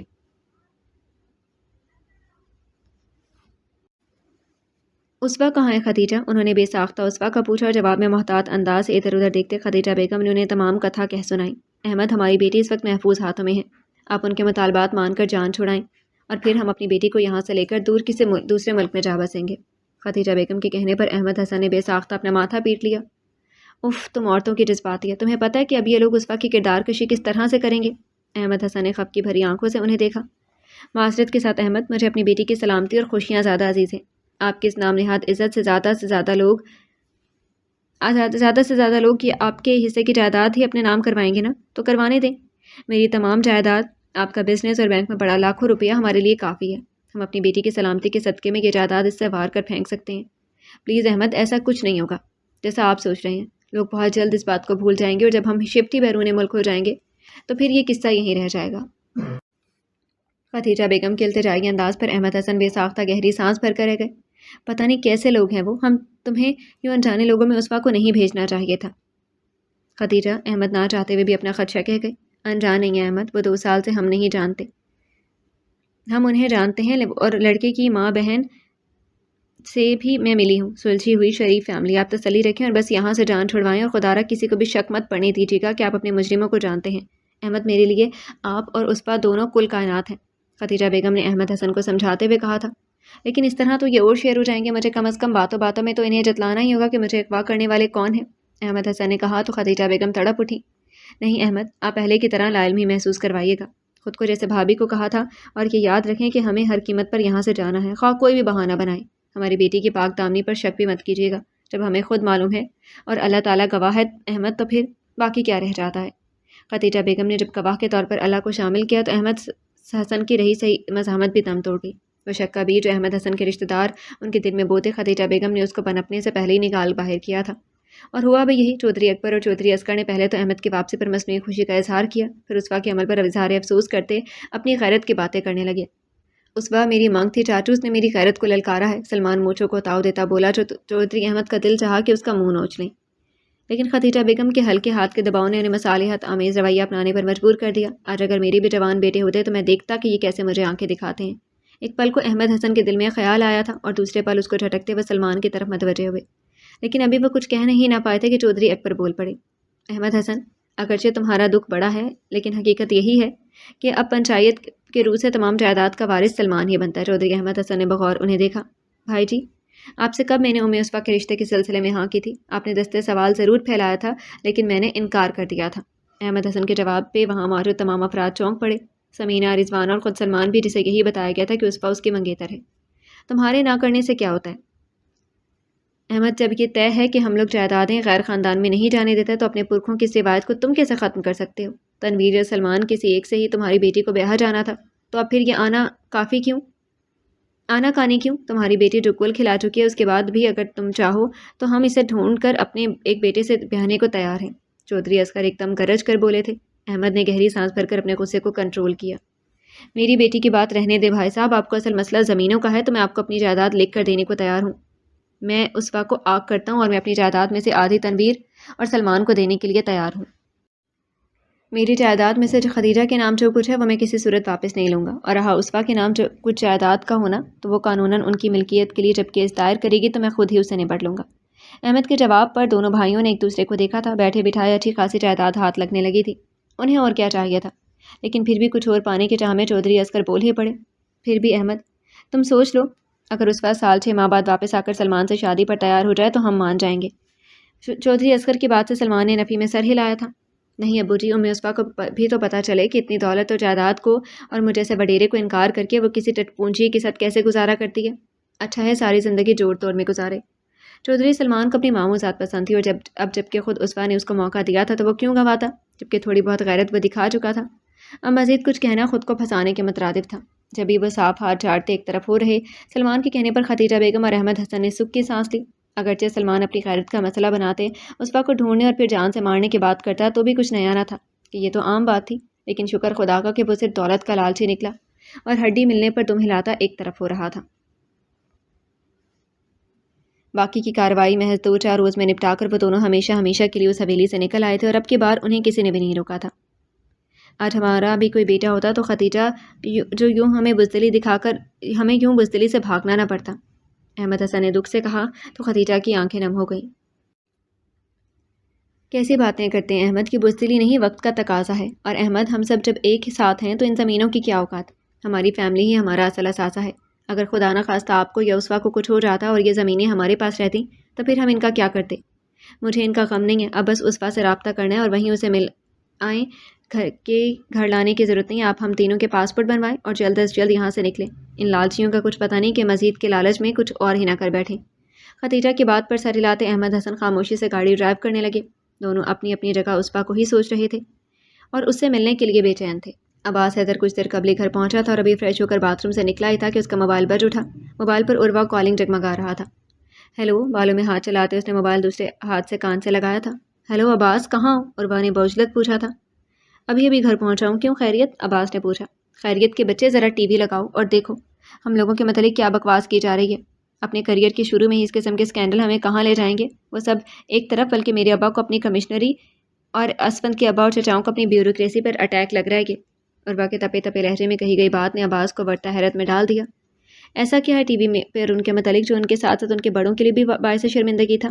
عباس نے سوچتے سوچتے عروہ کا بتایا ہوا نیوز چینل لگایا اور خود اس کے 14 طبق روشن ہو گئے تھے۔ غصے اور تعصب سے اس کا چہرہ سرخ ہو گیا تھا۔ کل رات کے فلیش والا آفتاب کھلا تھا اس پر ایک لمحے کو تو اس کا دل چاہا کہ کچھ اٹھا کر ٹی وی کو ہی دے مارے، لیکن یوں کرنے سے کیا یہ خبر چلنا رک جاتی؟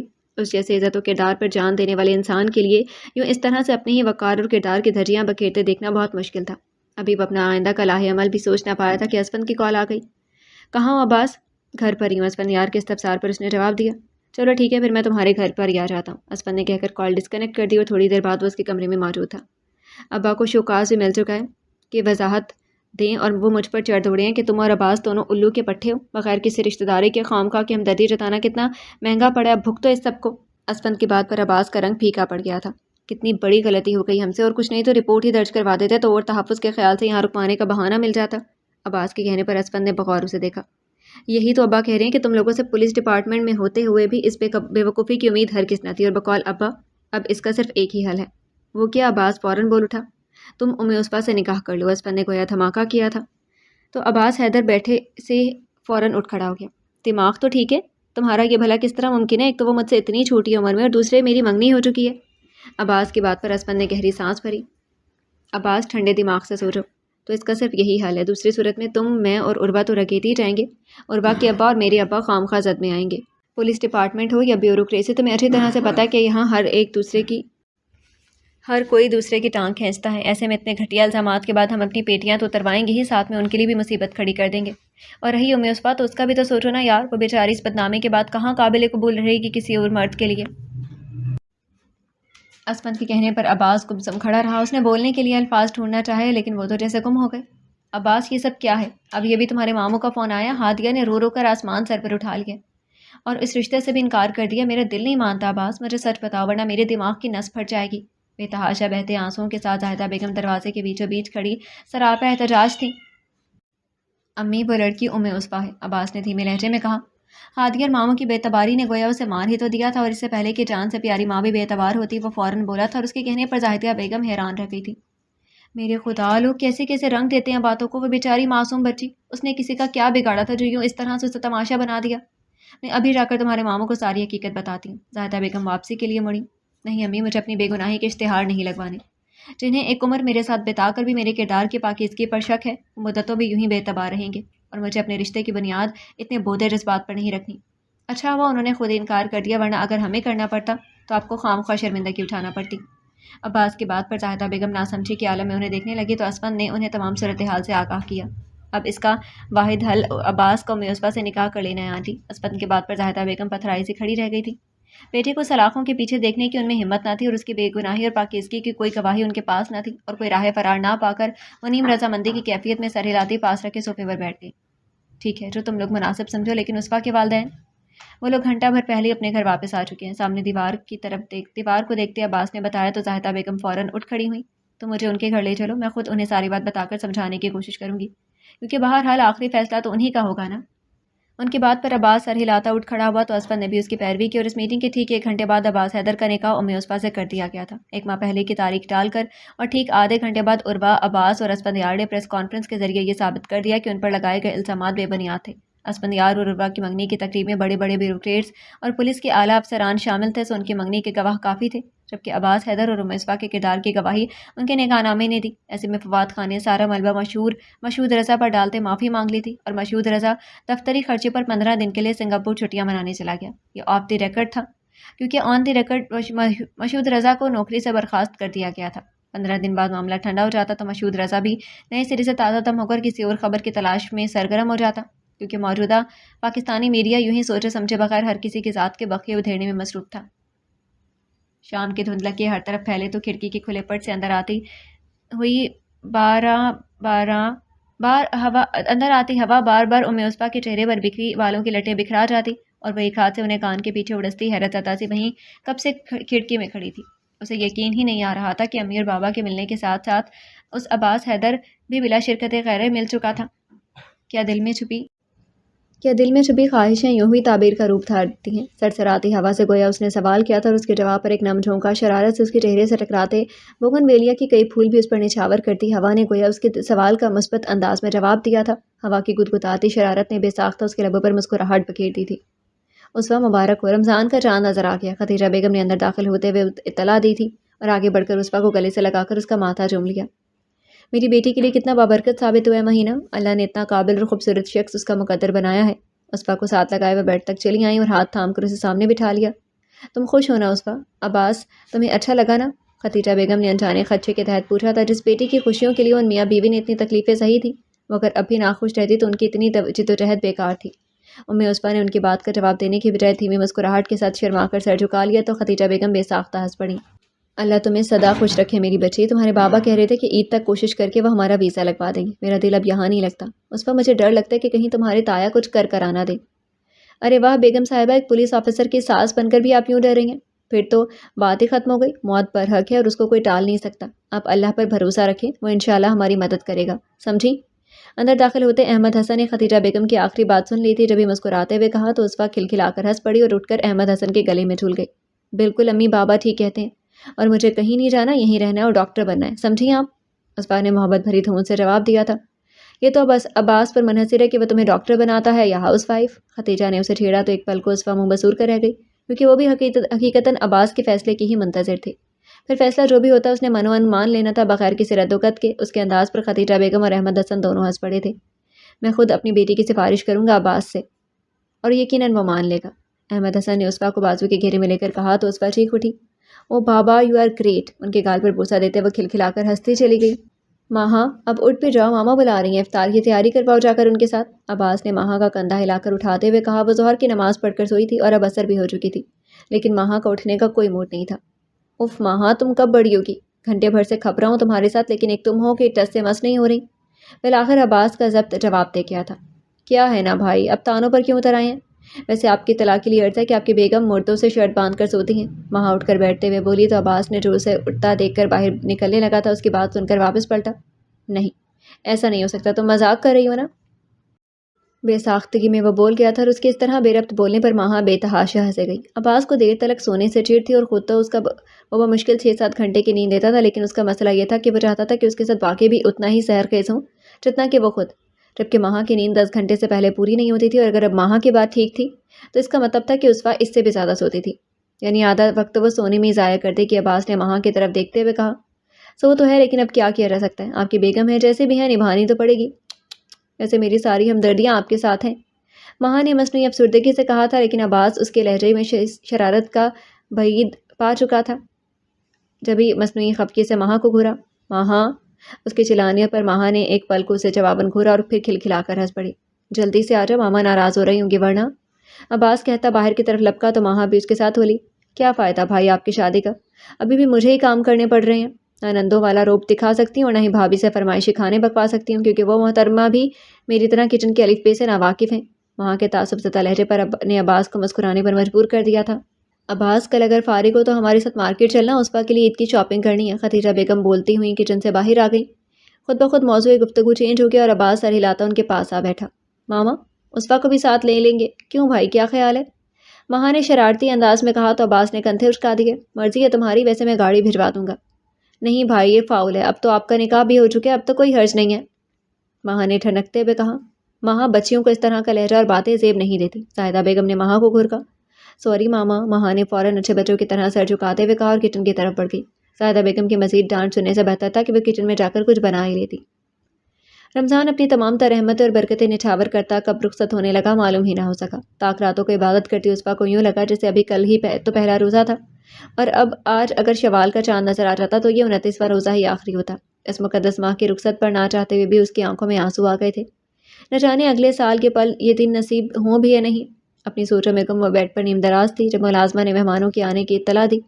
خدیجہ بیگم کے بارہا اصرار پر آج عباس اور اس کی فیملی کھانے پر مدعو تھی، اور ساتھ ہی زاہدہ بیگم اسفا کی عیدی بھی لے کر آئی تھی۔ سر پر دوپٹہ جماتے ہوئے وہ دھیرے دھیرے چلتی ہوئی اندر گئی۔ آہستگی سے سلام کرتی وہ مہا اور زاہدہ بیگم کے قریب چلی آئی۔ دونوں نے باری باری گلے لگایا اور زاہدہ بیگم نے ماتھے پر بوسہ دے کر پاس سے بٹھا لیا اور ایک ایک چیز محبت سے دکھانے لگی۔ اگر کوئی چیز تمہیں پسند نہیں آ رہی تو بلا جھجک بتاتے نا بیٹا، چینج کر لیں گے، محبت سے کہتے انہوں نے چیزیں سمیٹ کر شاپر میں ڈالی۔ ارے نہیں آنٹی، سب کچھ اتنا پیارا ہے اور آپ نے اتنی محبت سے خریدا ہے، ناپسند کی ہونے لگا، سادگی سے کہتے ہوئے اسفا عباس حیدر کی توجہ سمیٹتی چلی گئی۔ اس نے ایک بھرپور نظر اسے دیکھا اور پھر سے نظریں سامنے ٹی وی پر جما دی۔ احمد حسن نے اسے کمپنی دی تھی، لیکن پھر کسی اور مہمان کے آ جانے پر اٹھ کر ڈرائنگ روم میں چلے گئے تو عباس نے ٹی وی لگا لیا۔ یہ اور بات کہ اس کا دھیان بھٹک بھٹک کر اسفا کی طرف ہی جا رہا تھا۔ روزہ کھلنے سے چند منٹ قبل سب ٹیبل کے گرد موجود ہوئے تھے اور نماز مغرب کے بعد کھانا کھائے جانے کے ساتھ ہی گرما گرم چائے سب کے لیے آ چکی تھی۔ اسفا اور مہا اپنا کپ لیے باہر لان میں آ گئیں۔ سندس کیسی ہے مہا اور ہادیہ آپی؟ وہ تو بہت ہرٹ ہوئی ہوں گی، اسفا نے مہا کی طرف دیکھتے ہوئے سوال کیا۔ ان لوگوں نے ہمارا بائیکاٹ کر دیا، بقول ہادیہ آپی اتنا عرصہ پہلے بھائی نے نکاح کر کے انہیں دھوکہ دیا ہے، ان کے نزدیک بھائی نے کمٹمنٹ توڑی ہے، مہا نے افسردگی سے بتایا۔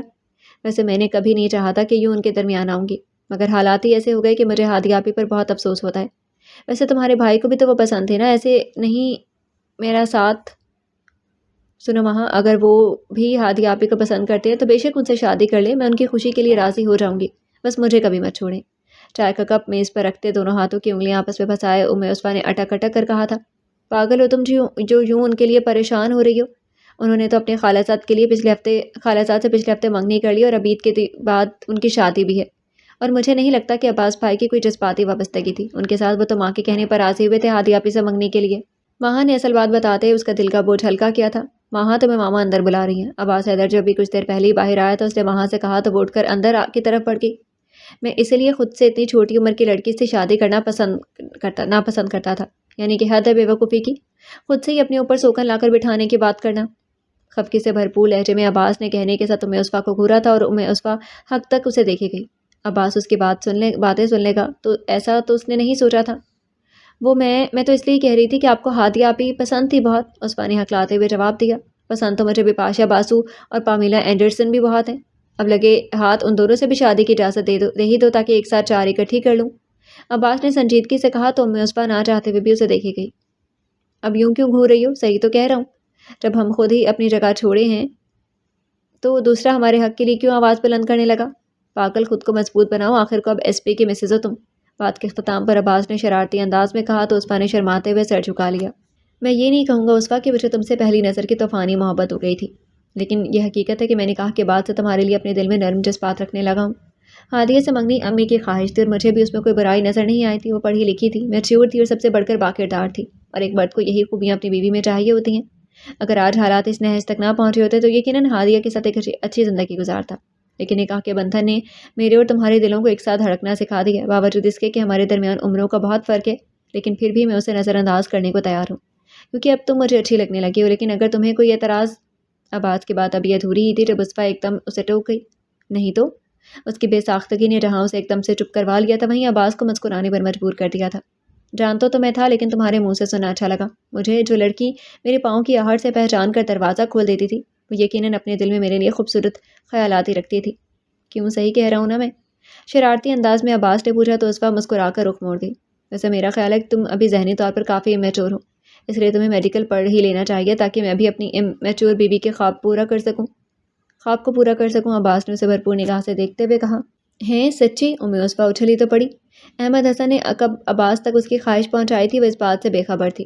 بالکل سچ. میں خود بھی 2 سال کی ٹریننگ کے لیے نامزد کر لیا گیا ہوں. تو ایسے میں جب میں اگلے 2 سال چائنا میں گزارنے والا ہوں تو تم فارغ رہنے بیٹھ کر بجائے اس کے یہ سوچو کہ شاید میں کسی چائنیز حسینہ کا اسیر ہو گیا ہوں اور تمہیں اس کو بطور سوکن قبول کرنے میں کوئی قباحت نہیں. اس سے بہتر ہے کہ تم میڈیکل کی موٹی موٹی کتابیں پڑھو اور میرے ساتھ مستقبل گزارنے کے خوبصورت اور سہانے خواب دیکھو. عباس نے سر ہلاتے پھر سے آخر میں اسفا کو چھیڑا.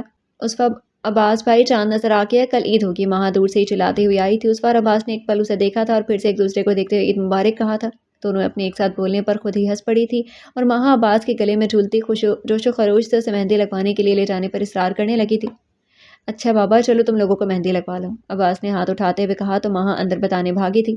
اور مجھے چوڑیاں بھی چاہیے آپ کی پسند سے. اسفا نے دھیمے لہجے میں فرمائش کی تو عباس جیب میں ہاتھ ڈال کر ایک جیولری باکس نکالا اور اسفا کے سامنے کر دیا.